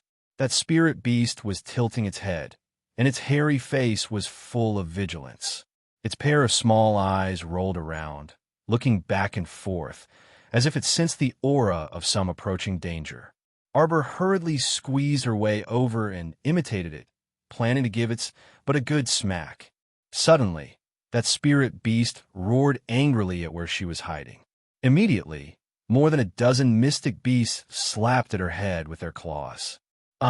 Arbor was stunned, but she reacted extremely quickly and escaped from the claws of several mystic beasts. The shining icicle in her hand flashed, and several mystic beasts' necks were sliced open. In the blink of an eye, she had already arrived in front of that spirit beast. Roar! This spirit beast was rather sharp. Based on the fact that it could not see her at all when she was invisible, it could still be so sharp and find her position to attack first. It could be seen that this spirit beast was somewhat unusual. Moreover, this fellow should be extremely afraid of death. It instinctively hid in the group of mystic beasts and commanded them to protect itself. Arbor was almost overturned by the mystic beast time and time again, so she was somewhat angry. With a kick of her leg, she flipped onto the back of a mystic beast, a rhinoceros. With a heavy kick, she forced that rhinoceros to charge straight into the group of mystic beasts ahead. Fairy Yellow Crane and the others, who were fighting fiercely with the group of beasts, turned their heads and saw a rampaging rhinoceros charging towards the group of beasts. When they looked again, they saw a plain-clothed girl sitting on a rhinoceros' back. In her shock, she could not help but raise her hand to rub her eyes. Indeed, it was a young girl in plain clothes. She suddenly appeared like a ghost in the middle of the group of beasts, as if she had appeared out of thin air. She had never seen this person before. "Who are you?" Fairy Yellow Crane cried out sharply. Arbor knew that this was bad. It seemed that this woman's cultivation was much higher than hers, so she could see her under the invisibility charm at a glance. However, Fairy Yellow Crane's group of idiots clearly did not have Fairy Yellow Crane's eyesight. No one noticed Xiao Mu's existence. Instead, they all stared at Fairy Yellow Crane with strange gazes. One of the women couldn't help but giggle. "Fairy Yellow Crane, are you seeing things? There's no one in this herd." Arbor couldn't help but grind his teeth when he heard the woman's shrill laughter. It was her. The woman who had laughed so hard that her hand trembled, causing her to scatter too much of the mystical beast luring powder. "None of you can see it." Fairy Yellow Crane screamed and turned to look at Che Rumen, whose wrists were trembling from chopping mystic beasts. "You can't see that woman either?" Che Rumen was about to go crazy from fighting with the mystic beast beside her. How could she have the time to look back? Even if she heard Fairy Yellow Crane's question, she had no time to respond. Chapter 1661. None of you can see her. Fairy Yellow Crane shrieked. The group of teammates around her all looked at this fairy as if they were looking at a patient. They did not understand what she was yelling about. "You used an invisibility talisman." Subsequently, Immortal Yellow Crane let out an even sharper cry than before. She pointed at Xiao Mu with her eyes bulging wide open. Everyone acted as if they were facing a great enemy. They all drew their weapons and got into a battle stance. They looked warily in the direction Fairy Yellow Crane was pointing at. What? Fairy Yellow Crane meant that there was someone in the beast horde. Damn, there was actually someone in the midst of the overwhelming horde of beasts. Who exactly was it? Arbor had already driven away the rhinoceros and the surrounding small mystical beasts. She came to the side of the spirit beast and leaped onto the back of the spirit beast. When she landed on the spirit beast's back, she felt the spirit beast's anger from the bottom of its heart. It seemed to want to shake her off with all its might as it roared angrily. After this roar, the beast horde became restless and charged at Fairy Yellow Crane and the others, launching a wave of attacks. Every mystical beast fought with Fairy Yellow Crane and the others as if they did not care about their lives. Fairy Yellow Crane and the others could not help but complain incessantly in their hearts. It was originally a very simple matter. Fairy Yellow Crane issued a mission to search for fire vipers and personally led the team. They only needed to find a few fire vipers. Who would have thought? Who would have thought? Things actually developed into this situation. Chirp, chirp, chirp. A little fat squirrel suddenly jumped down from the rhinoceros' back and ran toward the corpses of the mystical beasts on the ground. It kept jumping back and forth on the corpses. If someone looked at it carefully, they would realize that every time this little fat squirrel landed on a mystical beast's corpse, it would accurately use its sharp little claws to cut open the mystical beast's head and dig out the crystal core inside. After this action, the mystical beast crystal cores on the field were basically all collected by the little fat squirrel. The pitiful fairy yellow crane and the others did not know about this at all. Even if they cleaned up the battlefield afterwards, they would only think that they were unlucky. They had killed so many Xian beasts, but not a single one had a crystal core. It's you who found so many Xian beasts to attack us? Why? Fairy Huang, he shrieked hysterically at Xiao Mu. Xiao Mu's face darkened as she gazed at her. Afterwards, she forcefully hammered that spiritual beast, forcing it to hastily kick its legs and flee. That enormous spirit beast had the head of a tiger, and its running and jumping speed was much faster than that of an ordinary tiger. He rampaged through the group of Xian beasts, knocking some of them unconscious. Arbor stabbed its head with the sharp icicle in his hand. The spirit beast jumped and roared, wanting to throw Arbor to the ground. Unfortunately, no matter how hard it tried to jump around, no matter how hard it shook its body, Arbor still sat firmly on its back. Roar, roar, roar. Fairy Yellow Crane, what's going on now? The others could not see what Arbor was doing and were somewhat nervous. They could not resist the pressure in their hearts and hurriedly asked Fairy Yellow Crane. Fairy Yellow Crane's expression was also somewhat strange. She could see very clearly that the little girl was clearly trying to lure that enormous spirit beast away from the mystical beast horde. In that case, she had misunderstood the other party. The little girl was clearly not a bad person. Chapter 1662. Not only was the little girl not bad, she was even very virtuous. Seeing how she dared to fight for these people she had never met, taking the lead to attract the spirit beast's attention, what a virtuous child she was. Little girl, I'll help you. Fairy Yellow Crane immediately shouted. Just as she was about to fly up and give Arbor a hand, Che Ruan fell to the ground with a heavy thud. A large head came into contact with the yellow soil with a loud thud. The sound of the impact caused Fairy Yellow Crane to stop in her tracks, and she turned to look at Che Ruan. On the other hand, Xiao Mu turned to glance at that Fairy Huang He. She blinked in bewilderment before hastily urging the spiritual beast beneath her to run towards Duanmu Qing and the others. She couldn't understand why the woman who was yelling at her just now suddenly wanted to help her. Sigh, a woman's heart was truly like a needle at the bottom of the ocean. Jojo couldn't understand. Seeing that Xiao Mu had finally brought that spirit beast back after expending so much effort, Duanmu Qing and the others immediately surrounded her. After another round of thorough gang beating, they finally disposed of that spirit beast. Arbor frowned as she looked at the mystic beast horde in the distance. She raised her hand to rub her nose and coughed lightly. Don't you guys feel that there are very few spirit beasts in this place? Wasn't it pitifully few? The medicinal powder had already attracted thousands of mystic beasts, but there were still no signs of spirit beasts. The two spirit beasts that occasionally ran over had to expend a great deal of effort to lure them out from the mystic beast horde. Could it be that there aren't many spirit beasts in this type of area? Qi Xinshin asked. Little Fatty nodded. I feel that it's possible. Then I'll make a medicinal powder to drive away the beast horde and talk after driving them away. Later, we'll find a place closer to the second type of area and try this medicinal powder. Hearing this, everyone nodded in agreement.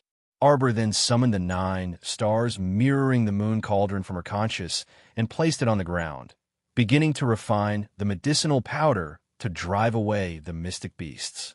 They felt that watching her refine medicine was simply a form of enjoyment. The little girl happily took out the herbs, put them in, and refined them. The whole process only took a few minutes. Qi Xinshin could not help but ask, Pill concoction is actually so simple. Arbor froze for a moment, then shook his head and said, It's this 9 stars mirroring the moon cauldron that's amazing. It simplifies the steps of refining medicine. Before this, when Arbor used the stew pot to refine pills, he had to go through the process of selecting the herbs and grinding the essences of the herbs. Of course, later on, He had to look at the fire and control the heat of the stew pot. But now, the 9 stars mirroring the moon cauldron would automatically extract the essence of the medicinal herbs and draw out the impurities, so this step could be eliminated. Moreover, the step of watching the fire could be omitted, because the cauldron fire in the 9 stars mirroring the moon cauldron would adjust its power to suit the medicine in the cauldron. If he were to concoct pills, he might need to spend more time. After all, the formation of the pill also depended on whether or not the fire was ready. But now that Arbor was only refining some medicinal powder, it was too easy. He did not even need to use the fire to liquefy the herbs. Powder was the easiest to make, so it would only take about 4 to 5 minutes to complete. She liked this little cauldron more and more now. Back then, she had used a mystic breakthrough pill and a blood stasis dispersing pill to exchange for this cauldron. It was simply a treasure that she had picked up. After refining the medicinal powder, Arbor used a porcelain bottle to keep the powder. Have a meal before coming back. Chapter 1663. With a faint smile on her lips, Xiao Mu gently stroked her small cauldron. The small cauldron seemed to be sentient and seemed to know its owner's fondness for it. The cauldron even revealed a faint glow, as if responding. With a whoosh, she recalled the small cauldron back into her conscious. Arbor coughed lightly and looked up at Qi Xian and the others. Go a little further away. The smell of this medicinal powder might not be too pleasant. It was more than unpleasant. The stench was simply overwhelming. Once the medicinal powder was scattered, everyone looked like they were constipated. When Arbor finished scattering the medicinal powder calmly and returned to their side, Qi Xian and Qi Xian stared at each other. Qi Xian covered her nose and looked at her curiously. Xiao, don't you stink? Wasn't that stoic face too calm? Arbor shook her head and glanced at little Fatty, who was puking from a stench. She replied very seriously, Oh, I block my 5 senses so I don't smell anything. What? Mata, little Fatty, and Qi Xian looked at Arbor in bewilderment. Don't you think this little thing is a scam? Wouldn't it have been fine if she had also blocked their 5 senses from the start? Why did she have to tell them to go a little further away with a straight face? It was as if they wouldn't smell anything if they walked a little further away. On the side, Duan Muqing couldn't resist bursting into laughter. He stared at Arbor for a long time. He wondered if it was his misconception. He kept feeling that this little girl had been intentionally or unintentionally avoiding his gaze the entire time. When Duan Muqing thought of this, he couldn't help but frown. Arbor glanced at Ma Ta and the others indifferently. Her expression was simply that pair of cold and beautiful eyes were clearly saying, Are you all idiots? You don't even know how to block your 5 senses when you stink. You still need others to teach you. Ma Ta was speechless. Qi Xian and little Fatty exchanged glances and sighed in unison. Fine, they've been led into a trap by the little stoic. Let's go. Arbor waved her small hand. The 5 of them headed toward the second category area. The instructor had said before that they would have to bear the consequences of stepping into the second-class area. The second-type region had a divine beast overseeing it, and it was not to be trifled with. However, it wasn't impossible to do something strange at the entrance of a second-class area. Xiao Mu's party walked very quickly and soundlessly left from behind the giant rock. On the other hand, the groups of people who were fighting against the profound beasts were all extremely exhausted, and they sighed with emotion that their lives were about to end here. The Xian beasts have retreated. Someone suddenly shouted. Fairy Yellow Crane, who was holding a profound artifact with her trembling right hand, immediately discovered that the beast horde was slowly retreating. These beasts no longer attacked them crazily. Instead, they were like headless flies, fleeing in all directions. Fairy Yellow Crane's eyes flickered as she looked at the profound beasts that scattered like a tide. She let out a long sigh and said, It's all thanks to that lady's help. Fairy, what happened? I misunderstood him just now. That lady was of noble character and unquestionable integrity, leading a powerful spirit beast away without regard for her life. Fairy Yellow Crane praised endlessly.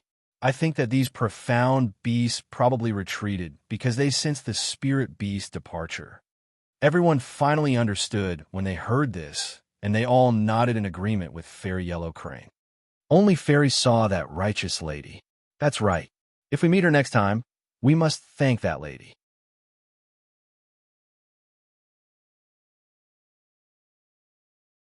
Chapter 1664. Fairy Yellow Crane nodded with a smile when she heard this. She lowered her head to look at the mystic beast corpses by her feet. Everyone, clean up the battlefield and see if there are any mystic beast cores or similar items. Some mystic beast's fur and teeth can also be exchanged for a few spirit coins. Everyone, take whatever you want and split it amongst yourselves.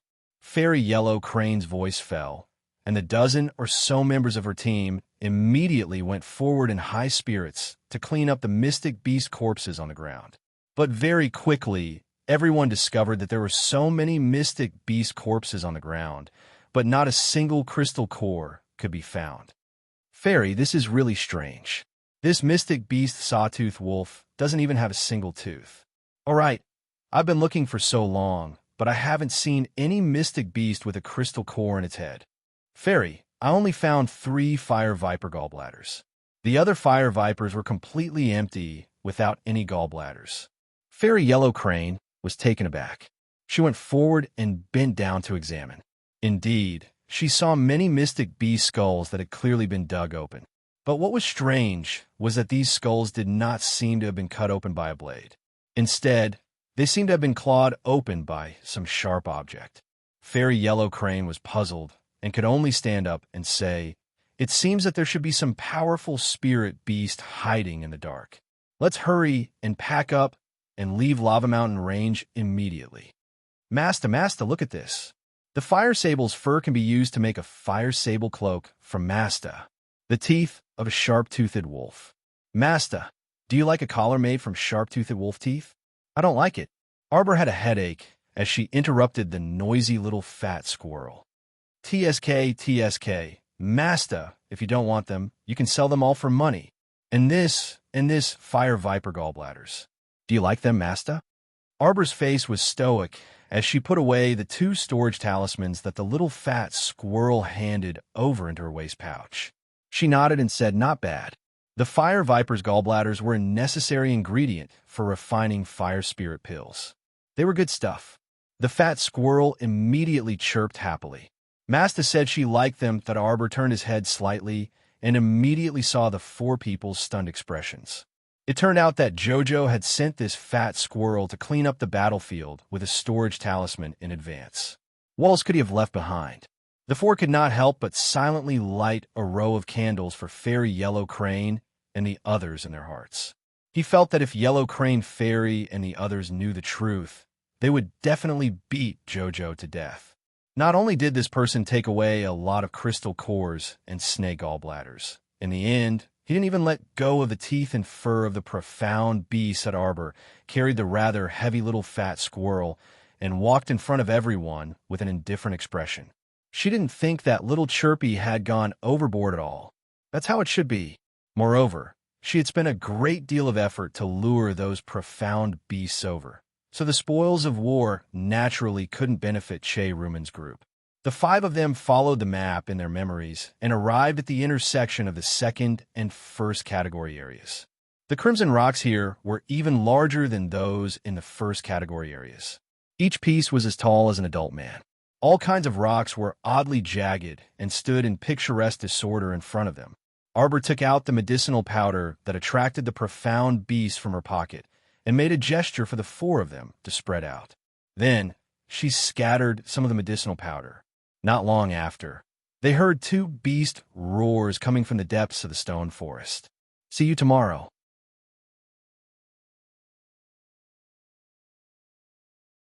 Chapter 1665. The night was already completely dark. This time, the amount of medicinal powder that Arbor scattered was considered moderate. Following the smell, only a dozen or so mystic beasts and 3 spirit beasts ran over. They only took care of those 3 spirit beasts and released the rest. The night in the Lava Mountain Range was very unbearable, because once night fell, the temperature of the entire mountain range was even hotter than during the day. During the day, You felt like you were in a huge furnace, sweating profusely when you moved. Then at night, you would find yourself in the center of the furnace. Even if you just lay there motionlessly, you would still feel so hot that you wanted to pant. Everyone leaned against the rocks to rest. Just sitting there made their chests feel stuffy and suffocating. Their bodies felt as if they were being roasted in a raging fire, unbearably uncomfortable. Arbor made a self-made ice ball. After it was melted by the heat of the lava mountain range in less than a minute, she stopped wasting her mystic energy. Anyway, it was not very useful to make it. It would be evaporated by the heat in minutes. Arbor also leaned against the rocks to take a nap, replenishing the energy that she had expended. She planned to wait until daybreak to scatter the medicinal powder to attract the spirit beasts and walk right into the trap. To them, they had already hunted 5 spirit beasts on the first day. To them, the mission was already completed quite well. They would strive to complete the mission tomorrow. At that time, they would be able to contact Wei Wei. Master Silver, do you want me to drag you to Paradise Planet to sleep? Little Tree Chiochio's voice rang in Arbor's ears. Paradise Planet was naturally full of spring all year round. It was also densely packed with mystic energy, making people feel very comfortable all year round. It was just that Arbor did not want to run to Paradise Planet whenever she encountered any trouble. Moreover, it was just that the resting environment was slightly worse now. Compared to her previous life, she had struggled to survive even in the worst environment. How could she be so pampered in this life? She shook her head resolutely. She could endure it. She must not spoil herself. That was not good.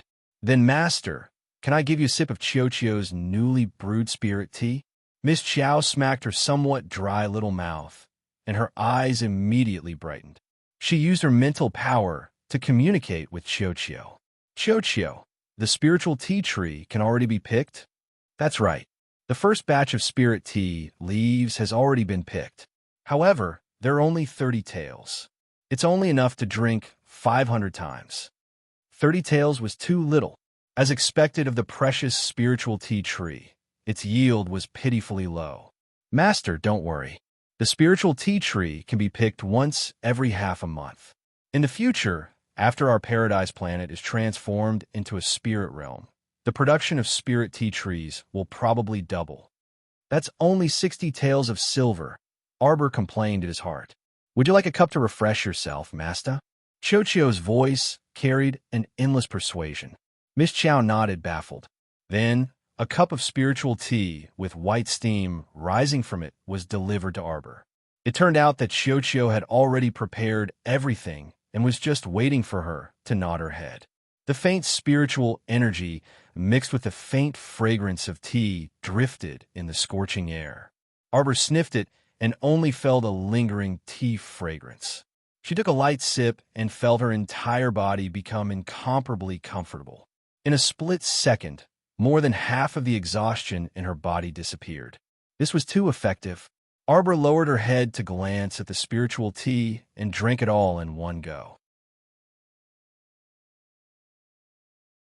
Chapter 1666. After drinking a cup of tea, the fragrance lingered in her teeth and cheeks, and she felt relaxed.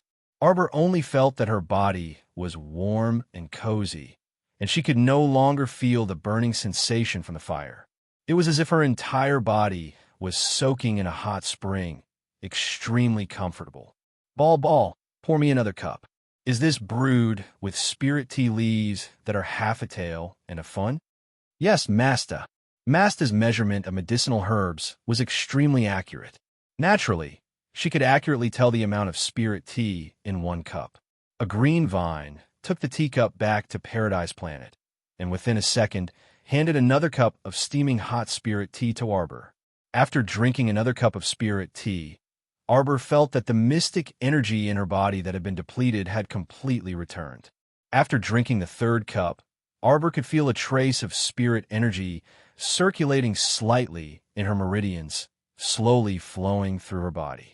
Under the mystic energy in her body, this bit of spirit energy was like a clay ox entering the sea, immediately sinking and disappearing without a trace. However, this could not be denied. If the spirit tea was drunk over a long period of time, it would naturally imperceptibly change the meridians in her body, helping her to shape her spirit meridians and increasing the spirit energy in her body. When the tea was brewed for the fourth time, the effects were slightly less effective. After drinking 7 cups of water in a row, Arbor felt that the spirit tea in her cup was no different from ordinary tea leaves. However, when ordinary tea leaves were brewed for the 7th time, they were basically so bland that they could not taste anything. Arbor put down the teacup, only feeling that her physical strength had recovered to an extremely optimal state. Even if 3 spirit beasts ran over right now, she could still beat them 3 times in a row. Ball, brew another 4 people's worth of tea. She wanted to treat her teammates to tea. Ball nagged. This tea is too expensive. Right now, it's only enough for 500 people. The more you drink, the less you get. Moreover, with their weak bodies, how can they endure this spirit tea? Although it nagged incessantly, Ball still ran off to brew the tea. Not long after, it told her that the tea was ready. Arbor turned a deaf ear to Ball's nagging. Thus, she excitedly got up and ran over to wake up her teammates one by one with great interest. Duan Muqing was not in a deep sleep. When he felt someone walk to his side, his eyes suddenly opened. Arbor was hesitating whether or not he should reach out to push him when he suddenly saw him open his eyes. He subconsciously took a step back and looked away guiltily. He coughed lightly and said, since you're awake, get up and drink some tea. The little fatty raised his hand and yawned. His eyes were hazy as he said, Jojo, I thought some profound beast would attack us in the middle of the night. What's wrong with this kid? Waking them up in the middle of the night for tea. Why are you drinking tea? I want to sleep. Qi Xian sat there with her head drooping. She felt that her entire body was drenched in sweat. Her entire body felt sticky and uncomfortable. Come, have some tea. Arbor handed cups of tea to the 5 of them. Drink up. Unable to refuse such hospitality, the 4 of them picked up their teacups and drank. After sleeping for most of the night, he indeed felt very thirsty. This cup of tea came at the right time. After drinking a cup of tea, the 4 of them widened their eyes. It was as if the little fatty's soul had returned to him. He stuttered, Jojo, this tea? How strange. Where did Jojo get the tea in the middle of the night? It was still fucking hot. How do you feel? Arbor wanted to know if the effects of the spirit tea they drank were the same as hers.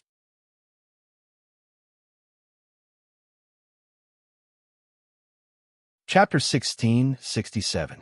This feeling is too good. Little fatty slapped his thigh, feeling his spirit lift. I feel as comfortable as if I'm soaking in spring water. Suddenly, I don't feel the scorching heat anymore. Qi Xuan's eyes lit up. She felt that the sticky and smelly sweat all over her body seemed to have disappeared. Even though she was sitting on top of the lava mountain range, she could still feel the cool and refreshing night breeze. Right. What kind of tea is this? It's too magical. What's up with the 36,000 small pores all over her body and the comfortable feeling? Arbor took out a teapot and filled the teacups in front of the 4 of them. Another cup. The 4 of them hurriedly reached for the cups. They didn't care about talking anymore, nor did they care about whether it was hot or not. Like cows drinking water, they gulped down another cup. How do you feel? Arbor asked again. I feel that my whole body is filled with profound energy. The profound energy that was consumed earlier has all been recovered. Little fatty stuttered, his eyes filled with disbelief. This was too fast. Even the profound recovery elixir wasn't this effective.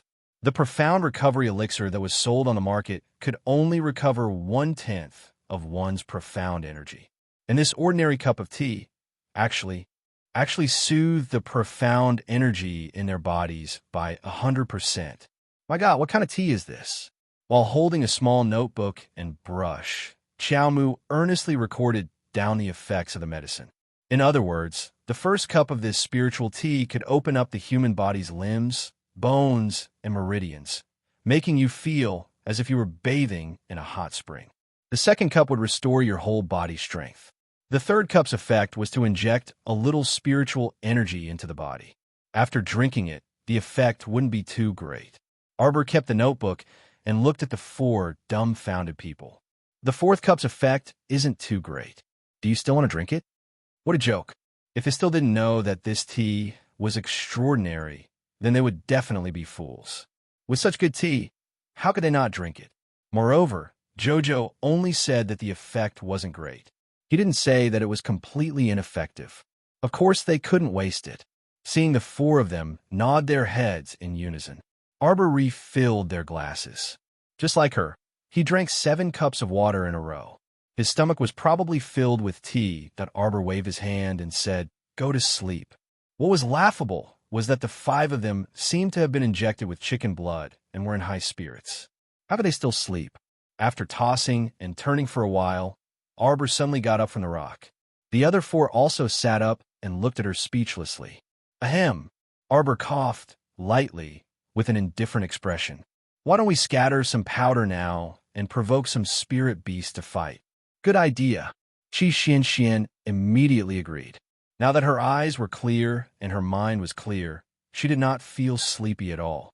It was useless to just lie there and roll around. She might as well get some spiritual beasts to continue with the mission. Seeing that the 4 of them had no objections, Arbor took out a porcelain bottle filled with medicinal powder from his pocket and sprinkled it. It was an exciting night. In the middle of the night, the entire lava mountain range was restless. Many beasts ran towards Arbor and the others. The shadows of the mystic beasts galloping in the forest affected Fairy Yellow Crane, Che Rumen, and the others. They had no idea what was going on. They only knew that the mystic beasts in the entire lava mountain range were very busy tonight.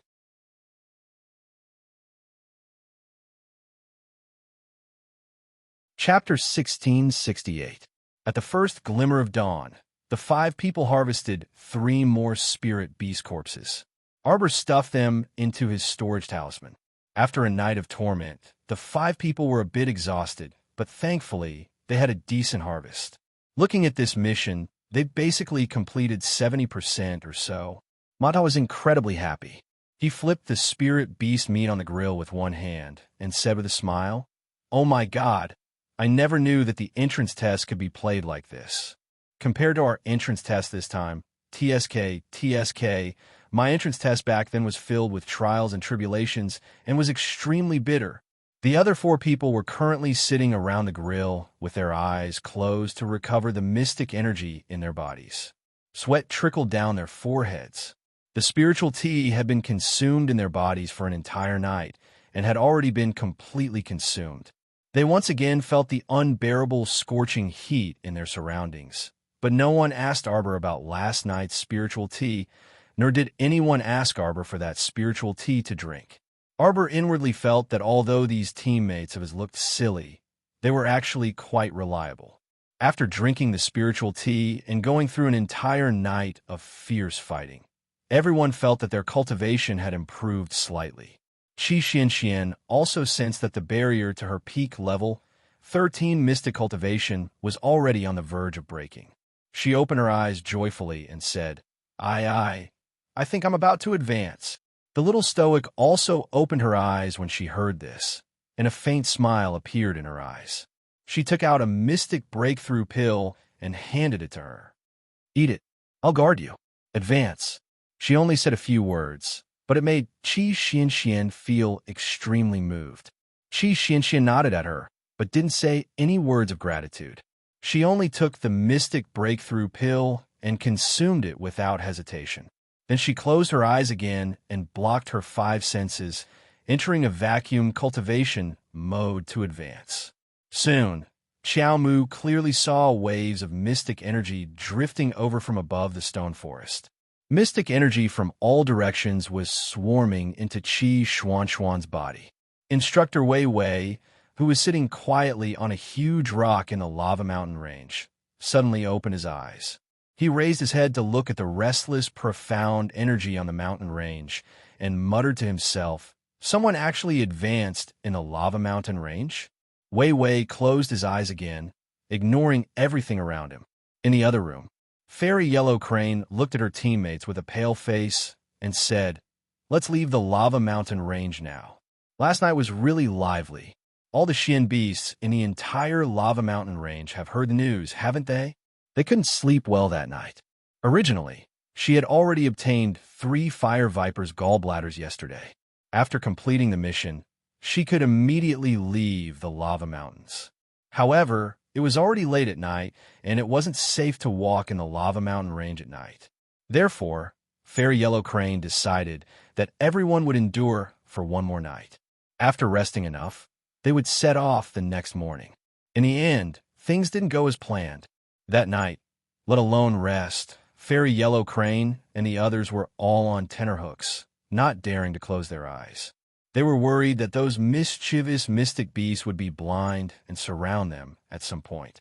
After spending a deceptive night, when everyone was resolutely planning to leave, Fairy Yellow Crane also discovered that mystic energy from all directions was gathering in one place in the sky above the mountain range. Chapter 1669. Fairy Yellow Crane glanced over in shock and muttered to herself, "Someone actually advanced in such a harsh environment." Then, she did not pay any more attention to it and led the team back to where they came from. Wait, wait! A weak voice came from beside her, causing Fairy Yellow Crane to stop in her tracks. Fairy Yellow Crane turned her head and saw Che Rumen, who looked exhausted. She was half lying in Li Qian's arms and waving at her. "Friend, can you sell us some water?" After a series of fierce battles, not only did Che Rumen feel exhausted, but she could not even lift her hands. Even the feeling of longing for water was driving her crazy. She wanted to drink water. Now was the time. However, all of the teammates in the team had also drunk all the water on them during the fierce battle. In the process of fighting with the mystical beasts, they had consumed a lot of their physical strength. Only by constantly replenishing their water could they barely support themselves from falling to the ground. Although they persevered in the end, they ran out of water on the second day of the test. This made them feel very confused. After all, the mission given to their team by the instructor was to kill 10 spirit beasts of level 1 and above. In the army of mystical beasts they encountered yesterday, they basically did not see any spirit beasts. Even if there were, who would have the energy to specifically capture spirit beasts when they were about to lose their lives. Fairy Yellow Crane was a woman with a good temperament.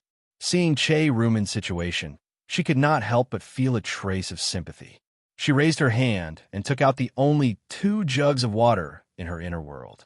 She handed them to Che Rumen and said, "The dozen or so jugs of water I brought in are almost all used up. Take these 2 jugs, but I see that your situation is very bad. If possible, you might as well leave with us and go to a nearby village to replenish your supplies first. There are no villages within 100 kilometers of here. The closest to the lava mountain range is Anka City. Then let's go to Anka City." "No." Che Rumen bit her lip and shook her head. "Our team's mission is not complete yet. Can you ask your team members to bring us a few jugs of water? You're leaving the lava mountain range anyway, so you should be able to reach Anka City by tonight at the latest."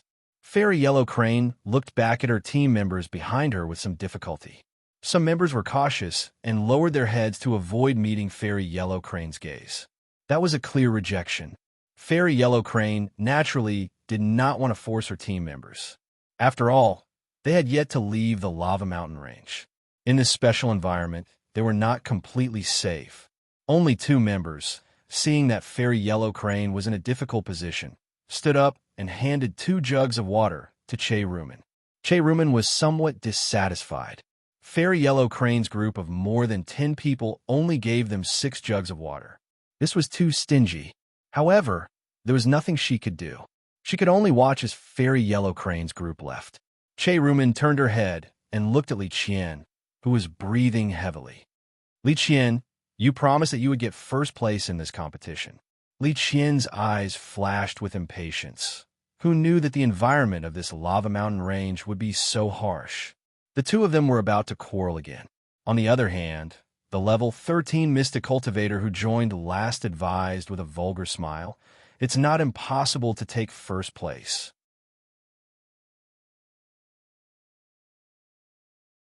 Chapter 1670. Che Rumen turned to look at him. That wretched man, with a protruding mouth and monkey-like cheeks, chuckled again. Miss Che, do you still remember the mission that the instructor assigned to that team from Arbor? Che Rumen was taken aback, but soon after, her expression turned joyous. You mean, we will find Xiao Mu's team and stealthily follow behind them, waiting for an opportunity to steal the cores of the spirit beast they killed? The wretched man stroked his short beard and chuckled mischievously. This is a low-level method. How many spirit beasts can we steal from them? If they become vigilant with the strength of their team members, we absolutely won't have a good time in their hands. Then what good idea do you have? The wretched man took out a talisman shining with a faint blue light from his pocket. Miss Che, please take a look. This is a yellow-level puppet talisman.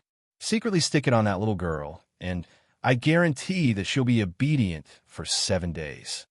The wretched man chuckled mischievously again. Che Rumen and the others were slightly startled. The level 14 mystic cultivator in the team, Zhu Bozong, couldn't help but frown. Why you have such a dirty thing like a talisman?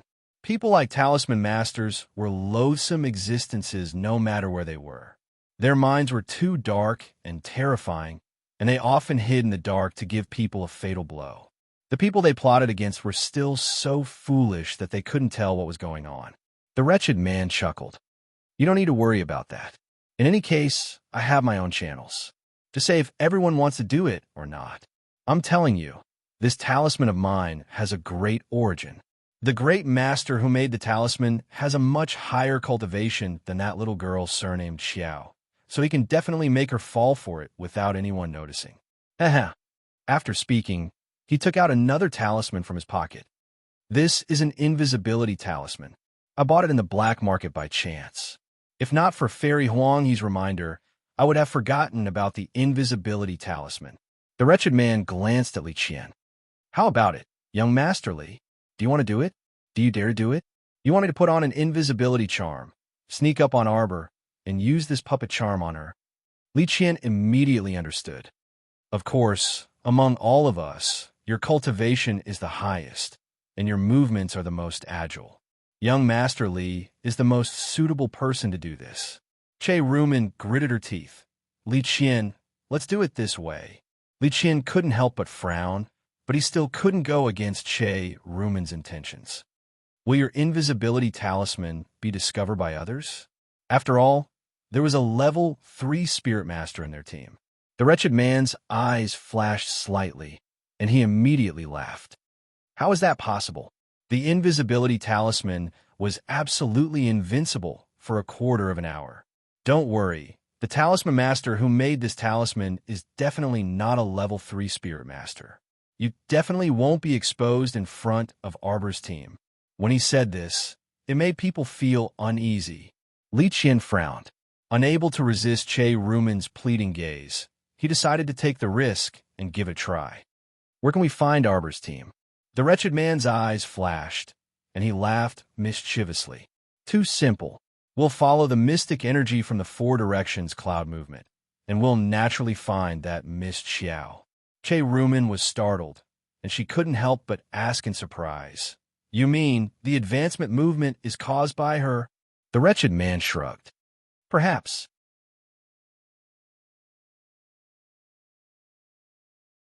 Chapter 1671. Following the direction of the surge of mystic energy, Che Rumen and the others indeed found traces of Arbor's group of 5. Che Rumen couldn't help but glance at that vulgar man. Who exactly was this person? Why was he so sure that someone from Arbor's team had advanced? Although it wasn't that loathsome Miss Xiao who had advanced, if someone from Arbor's team had advanced, it meant that their team's strength had improved yet again. This wasn't a good thing that was worth praising. I'll go now. Li Qian lowered his voice and asked. The vulgar man grabbed him. Young Master Li, let's make things clear first. I'll help your team get first place in this competition.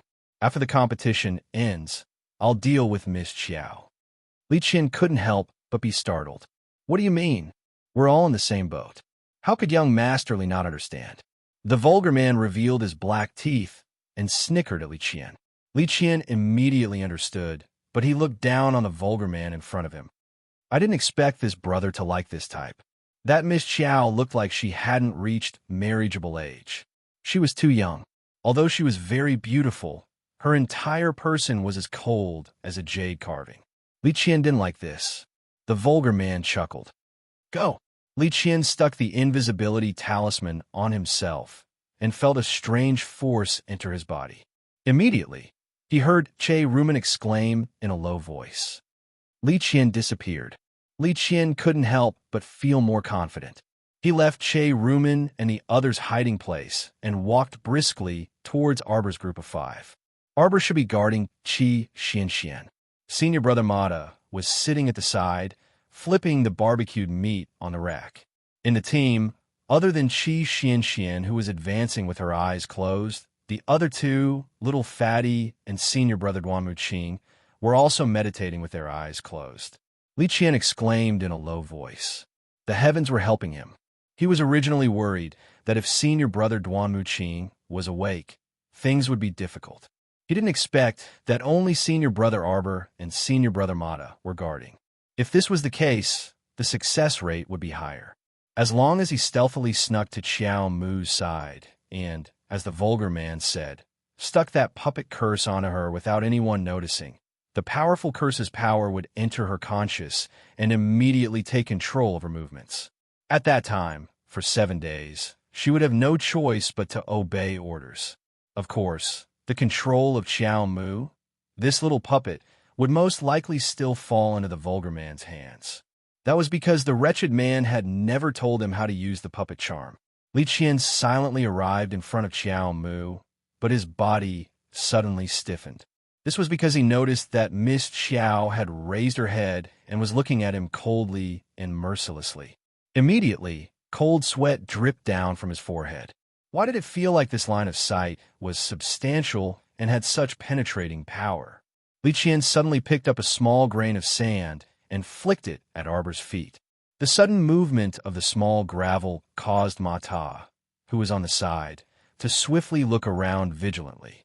After discovering that there were no suspicious humans or beasts in the surroundings, he raised a piece of spiritual beast meat and said to Qiao Qiao with a chuckle, Qiao Qiao, this spiritual beast meat is ready to eat.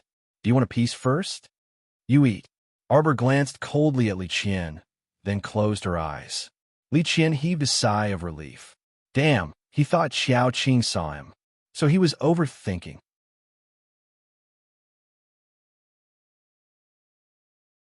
Chapter 1672. However, was he really thinking too much? Li Qian thought that he had silently sneaked forward, and that Arbor had not noticed him at all.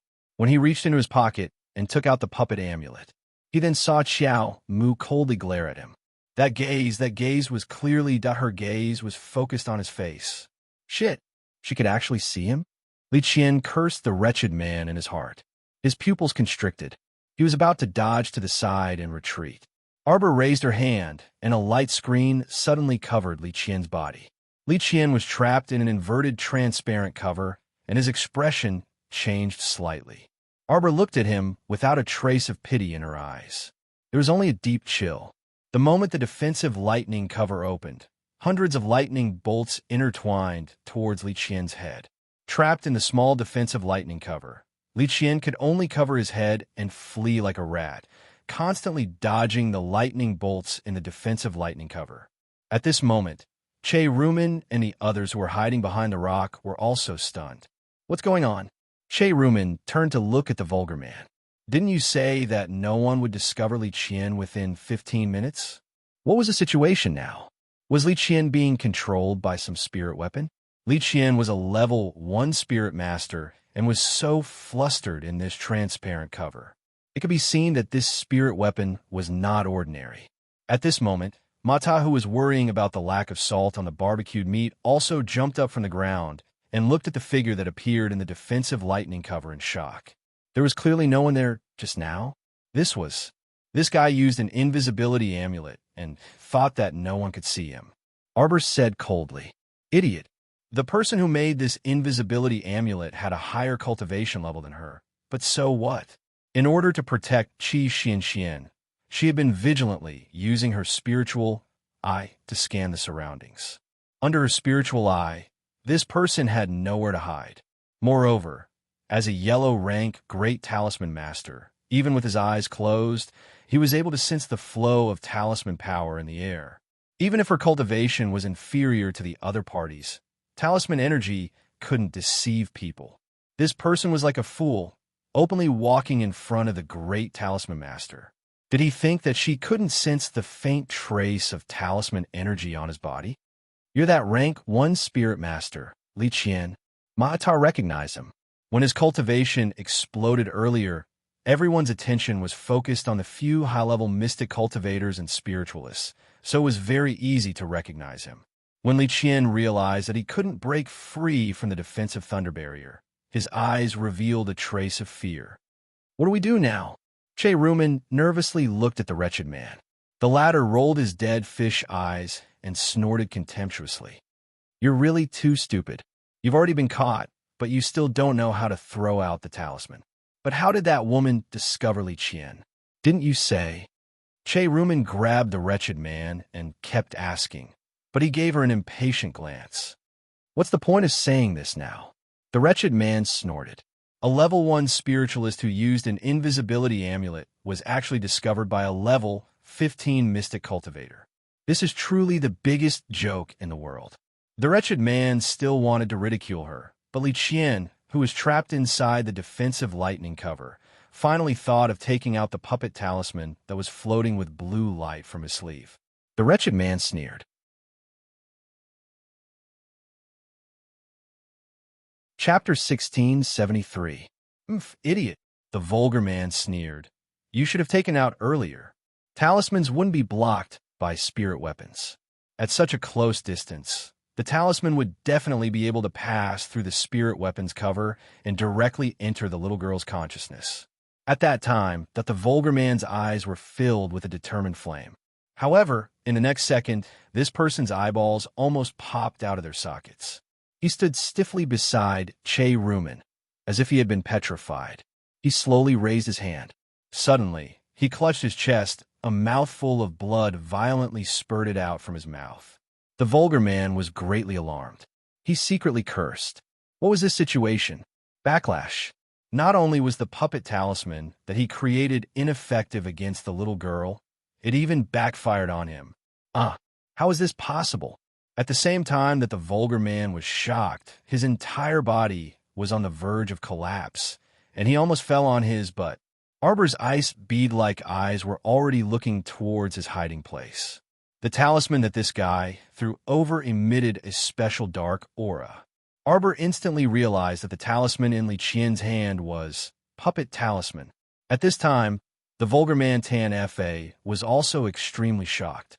According to the level of a talisman master, this vulgar man's talent was actually quite high.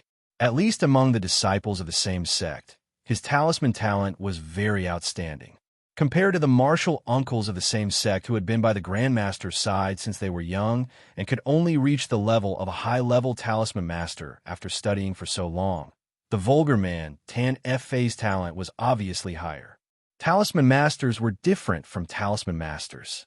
Compared to the systematic inheritance of talisman masters, the forbidden technique of talisman masters had actually been more or less submerged in the torrent of history. At least, it was impossible to have a systematic and traditional learning method like talisman masters. Talismans were passed down by word of mouth and had to be learned in secret, because once people discovered that you were a talisman master, you would face the danger of being burned to death. The vulgar man Tan Fa, through this arduous process of learning talismans, finally stepped into the realm of a great yellow-level talisman master with great difficulty. He even believed that compared to talisman masters of the same level, his ability would definitely surpass talisman masters by a large margin. However, Tan Fa did not understand why he would suffer a backlash from the puppet charm. Currently, his conscience was in extreme pain, and his reason was telling him that he had to leave the scene immediately.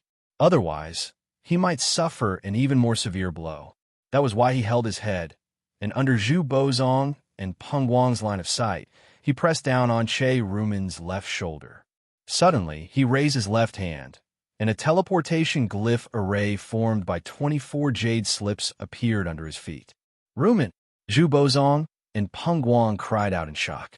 In the blink of an eye, the wretched man, Tan Fa, grabbed Che Rumen and disappeared into the transfer glyph array.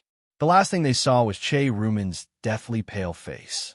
At that moment, Che Rumen found that he could not resist at all. When this seemingly level, 13 great mystic cultivator pressed down on her left shoulder, she felt a chill run down her spine. In that instant, Che Rumen felt as though all the strength in her body had been sucked out, and she couldn't even use the slightest bit of profound energy. Che Rumen looked at her companion in horror, and then disappeared from the teleportation array glyphs. The teleportation glyph array appeared suddenly and disappeared just as quickly, when Xiaomu shot over like an arrow.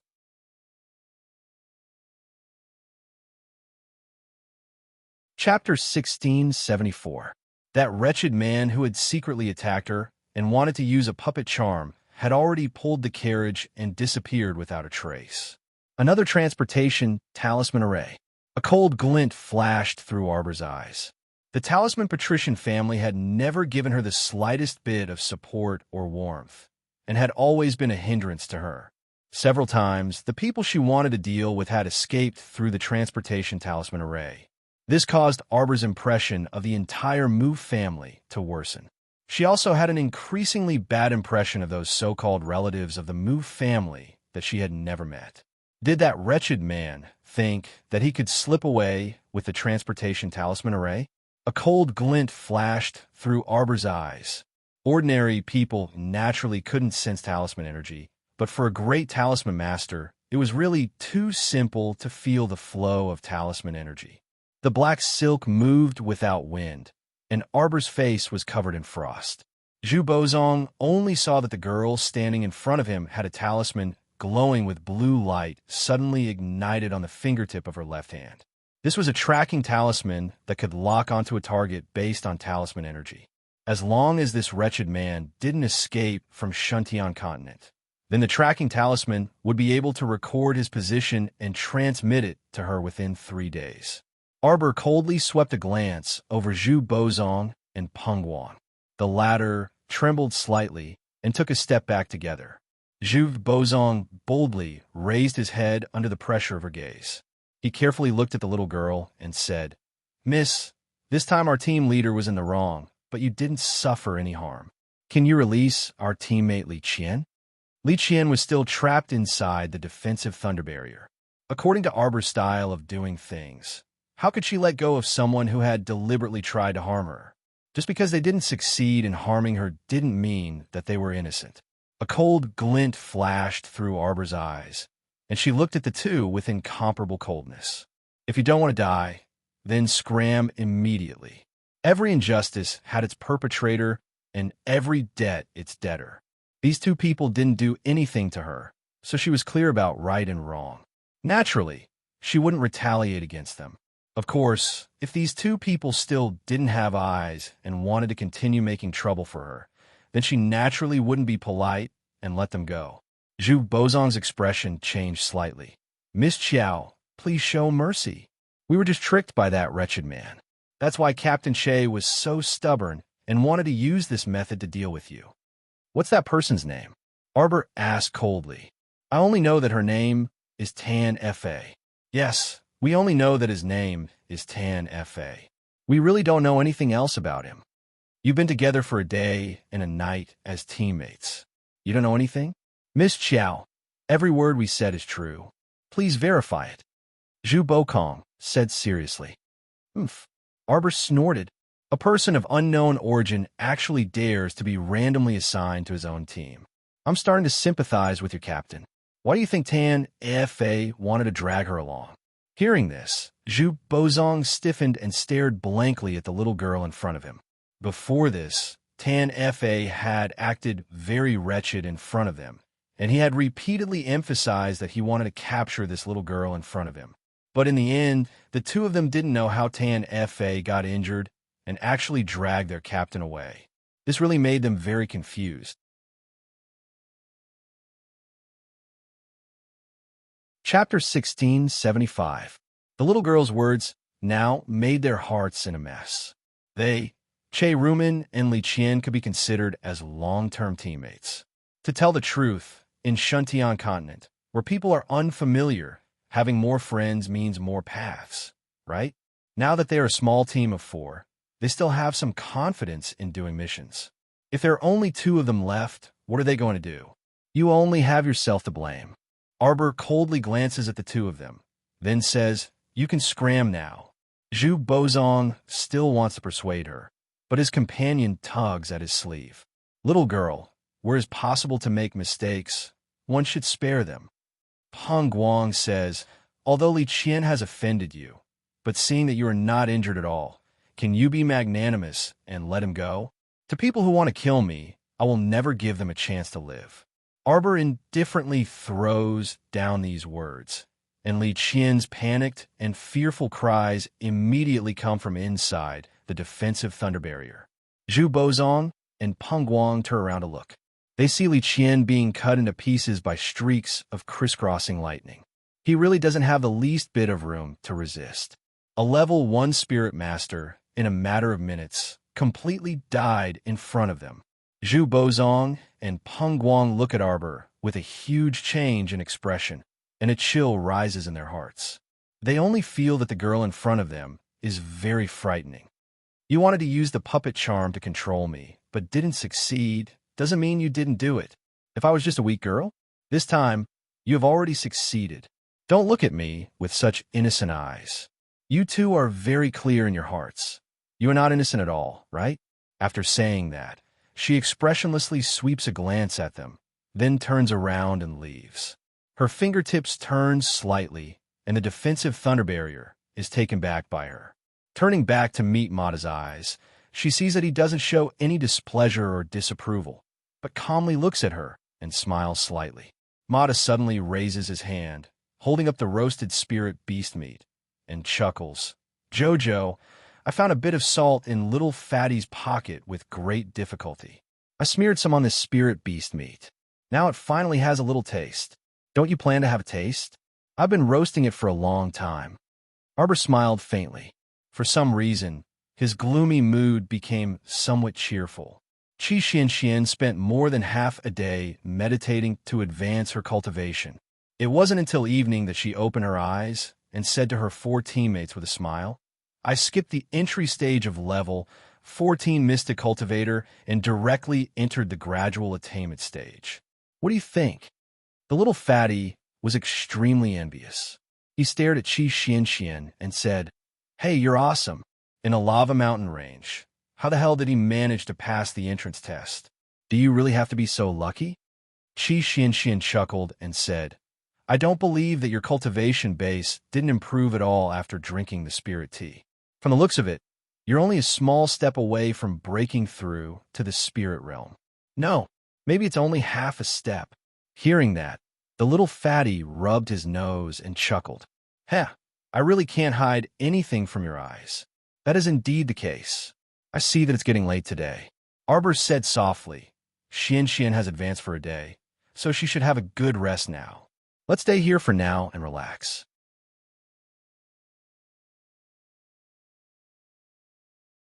Chapter 1676. When the sun rises tomorrow, we will enter the second-class area and scatter some medicinal powder at the entrance of the second-class area to attract the spirit beasts. By then, we should be able to complete the mission by tomorrow morning. Okay. No one had any objections and nodded. Little Fatty said excitedly, "Aya, we can finally leave this damn lava mountain range." Qi Xianxian looked at him with a faint smile. "Is that so? You must know that after passing this test, it will be the day when we can truly live in the lava mountain range." Little Fatty's face stiffened and he cried bitterly, "Sigh, from now on, we will be living in this furnace every day. It's so hot." Everyone burst out laughing. That night, the entire lava mountain range finally quieted down. Fairy Huang, his group, was rather unlucky. They did not walk out of the lava mountain range. Instead, they looked worriedly at the red fog in the sky and looked at each other worriedly. His teammates, who were sitting in a circle, also looked pale. Their heads drooped, and they seemed to be weak. "Fairy, what should we do now?" There's fog in the lava mountain range. It has blocked the way. If this continues, we will soon run out of food and water. Everyone had spent a long time in the lava mountain range. The water and food in their inner worlds were almost depleted. After that, they gave 6 bottles of water to Che, Rumin, and the rest. Fairy Huang, he could not help but feel a little regretful now. If she had known, they would not be able to leave the lava mountain range today. She would not have let her teammates give the water to Che, Rumin, and the rest. Now, they themselves had fallen into a predicament. But why would there be fog all of a sudden? Fairy Huang, he could not figure it out. I think that if this continues, all of us will collapse due to dehydration. We have to conserve our energy now. It's best if we meet up with the previous teams and see if there is a better way to get out together. Fairy Huang, he nodded slightly. The next day, early in the morning, Qi Xianxian and the rest saw Arbor brewing tea the moment they opened their eyes. Their eyes lit up at the same time. Arbor really did brew a pot of tea, and, judging from the refreshing aroma, it was obvious that it was the spirit tea they drank before. Everyone tacitly agreed that Xiao Mu's spiritual tea and teapot must have been stored inside her storage talisman. They all felt that the spirit tea was very useful and were eagerly eyeing the spirit tea. Unexpectedly, Arbor also cooked vegetable soup and rice for them in the other 2 pots. When Arbor saw that they were awake, he looked back at them and said, "I made this soup casually. It might not taste good. However, she put a spirit bamboo shoot in it, which could be considered as making up for her poor culinary skills."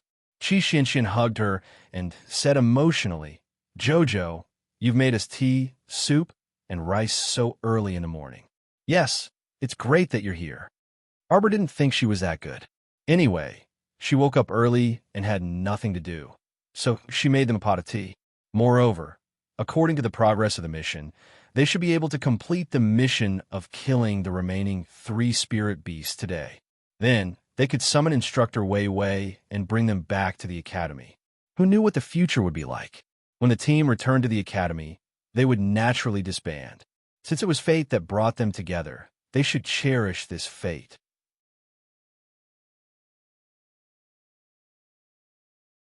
Chapter 1677. The Lava Mountain Range was simply too hot. She also felt extremely uncomfortable staying here. One had to know that the sacred water was still circulating in her body. The sacred water could suppress the heat in the first place, so her situation should be the best among the 5 of them. Arbor tilted his head to look at them and said to the 4 of them, "Do you guys want to drink the spirit tea first or the soup first?" Of course it's the spirit tea. Was there need to ask? The 4 of them simultaneously glanced at the pot of tea. Arbor picked up the teapot and filled the small cups in front of everyone. The 5 of them drank together. After drinking 3 cups of tea in succession, Arbor called everyone over to drink the soup. Other than the vegetable soup, there was also rice. It was early in the morning, and they were just in time to go up the mountain to hunt spirit beasts after eating rice with vegetables and soup. Everyone only felt that this meal was hilarious. After a full meal, they felt that their bodies were emitting an endless amount of energy. This could be said to be the vigor of dragons and ferocity of tigers. Everyone felt that their bodies were brimming with mystic energy. After eating this rice breakfast, Arbor led them to the 2nd category area. He found a place with a wider view and sprinkled medicinal powder. There were indeed many more spirit beasts in the 2nd category area than the 1st category area. Not long after, more than 10 blind spirit beasts ran over. Arbor's group only needed to complete the mission of 3 spirit beasts. Even if they killed more spirit beasts, there wouldn't be any rewards. Thus, the 5 of them looked at each other in unison and stealthily hid to the side. They lured the 3 spirit beasts into the 1st category area and quickly took care of them. Just as Arbor was about to disperse the remaining spirit beasts, a beast roar came from the 2nd category area. This beast roar was different from those low-level spirit beasts from before. That roar was simply earth-shattering and earth-shattering, causing everyone's hearts to tremble. The entire Lava Mountain range was covered by this beast roar. Instructor Wei Wei, who was resting with his eyes closed, suddenly opened his eyes and secretly cursed. He had already rushed in the direction of the beast to roar. Arbor's group of 5 was ready for battle. They all looked at a pair of bell-sized eyes that peeked out from the stone forest. Its snow-white fur came into view. In less than a second, a snow leopard suddenly rushed out from the stone forest. Qi Xian and the other 3 felt their hearts tighten.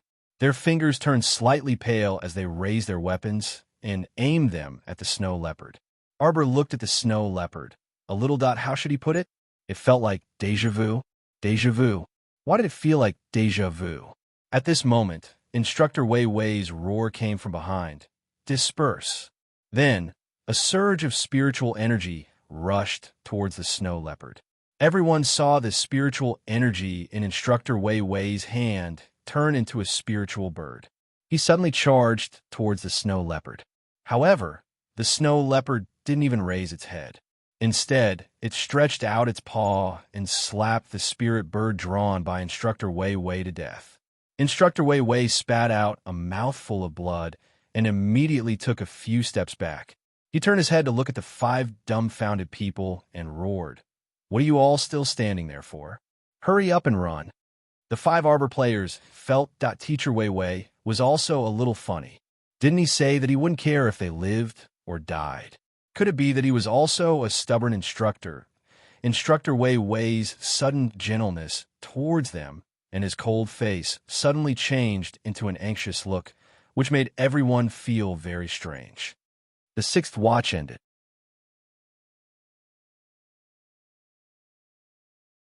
Chapter 1678. Hurry and leave. I'll hold this place off first. Instructor Wei Wei struggled to prop himself up and stood in front of everyone as he berated anxiously, just as he was about to attack the snow leopard again. Little Fatty's loud roar suddenly came from behind. Everyone turned to look and saw Little Fatty abruptly dart out from Instructor Wei Wei's side. His chubby body was like a ball as he fiercely smashed towards the snow leopard. Arbor and the other 3 could not help but cover their eyes. Little Fatty rapidly rolled in front of the snow leopard like a wheel, but the latter did not even look at him. It raised its front paw and directly smacked Little Fatty's head hard. Little Fatty was instantly sent flying. That snow leopard understood human nature very well. When it saw Little Fatty fly out, it actually raised its leg and kicked Little Fatty's chubby butt again. Therefore, Little Fatty undoubtedly used a speed faster than when he came and rolled back like he was flying. Furthermore, it was accompanied by a soul-stirring howl. Everyone was instantly extremely embarrassed as they silently glanced at the funny Little Fatty. Their gazes met, and they looked at each other in bewilderment. Little Fatty rolled all the way until he was very far away before he steadied himself. His chubby round face instantly flushed red as he struggled to move his arms and legs, looking like he wanted to immediately roll back. Arbor could not help but reach out and remind him, "Stand up." Only then did the Little Fatty suddenly jump up, rolling and crawling as he jumped up from the ground. The snow leopard indifferently glanced at Little Fatty. That little gaze was simply filled with endless contempt. Even though Little Fatty was not the person involved, Qi Xian still felt her balls hurt when she saw it. Little Fatty even flew into a rage out of humiliation as he glared at the snow leopard. This fellow's entire body was full of round meat. Other than being a little dusty, he did not suffer any injuries. The proud snow leopard did not seem to really want to kill him either. Perhaps it was because it looked down on Little Fatty's cultivation very much. It completely treated Little Fatty as a fly that flew over and just swatted him away. Little Fatty also understood the snow leopard's gaze and was immediately infuriated by its contemptuous gaze. A scholar prefers death to humiliation.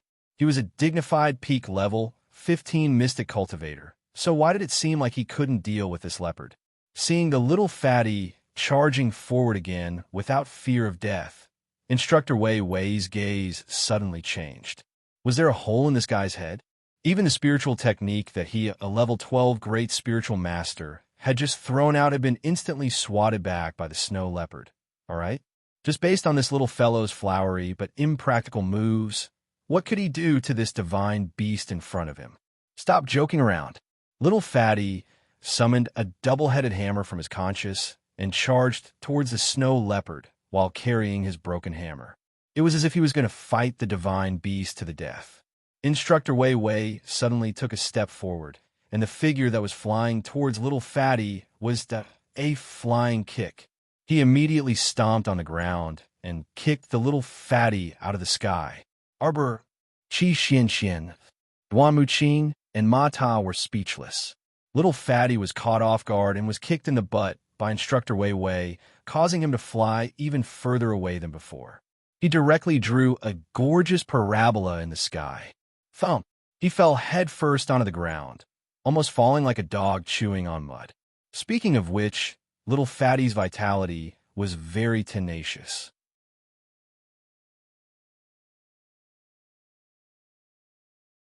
Chapter 1679. Although his buttocks were in extreme pain, he still jumped up immediately. With a baffled expression, the little Fatty looked at Instructor Wei Wei with a strange expression and exclaimed in a high-pitched voice, "Tut, Instructor, what are you doing? Who would treat their students like this? Was this a personal tutor? Which school's tutor would do such a thing?" He was just about to fight with the snow leopard. This tutor actually stepped in and kicked his buttocks. It was even more painful than the snow leopard's sudden kick. He was in so much pain that he grimaced. He looked at Instructor Wei Wei with a dumbfounded expression, not knowing what to say.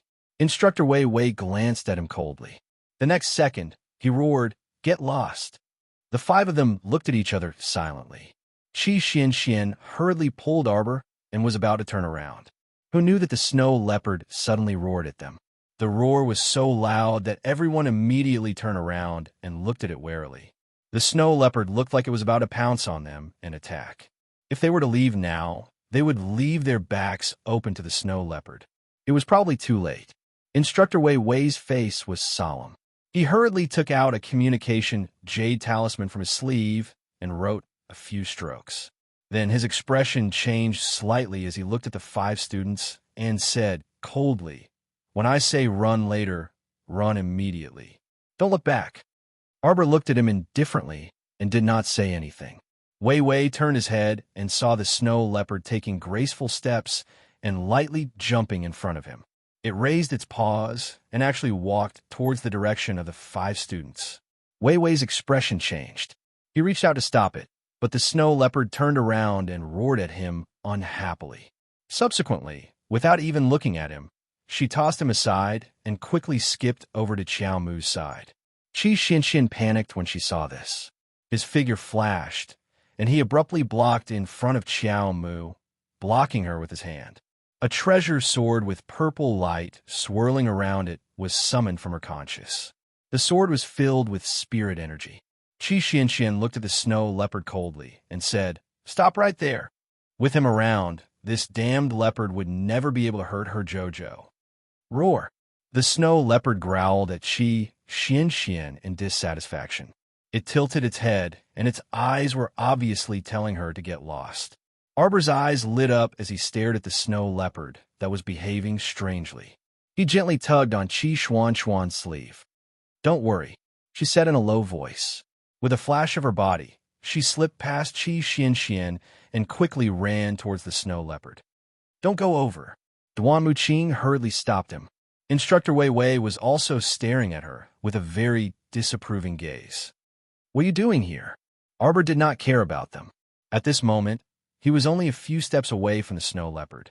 A pair of bright and round eyes looked at it, and the corners of her mouth twitched, revealing a rare smile. "Little Snow." The snow leopard rolled on the ground, raised its head, and suddenly laid down on the ground. That appearance was simply comparable to a domestic kitten. The few of them stared at it in shock. This was the same one that killed the instructor's spirit bird with one slap. Was it a super divine beast? Where did this cat come from? Hurry up and take it away.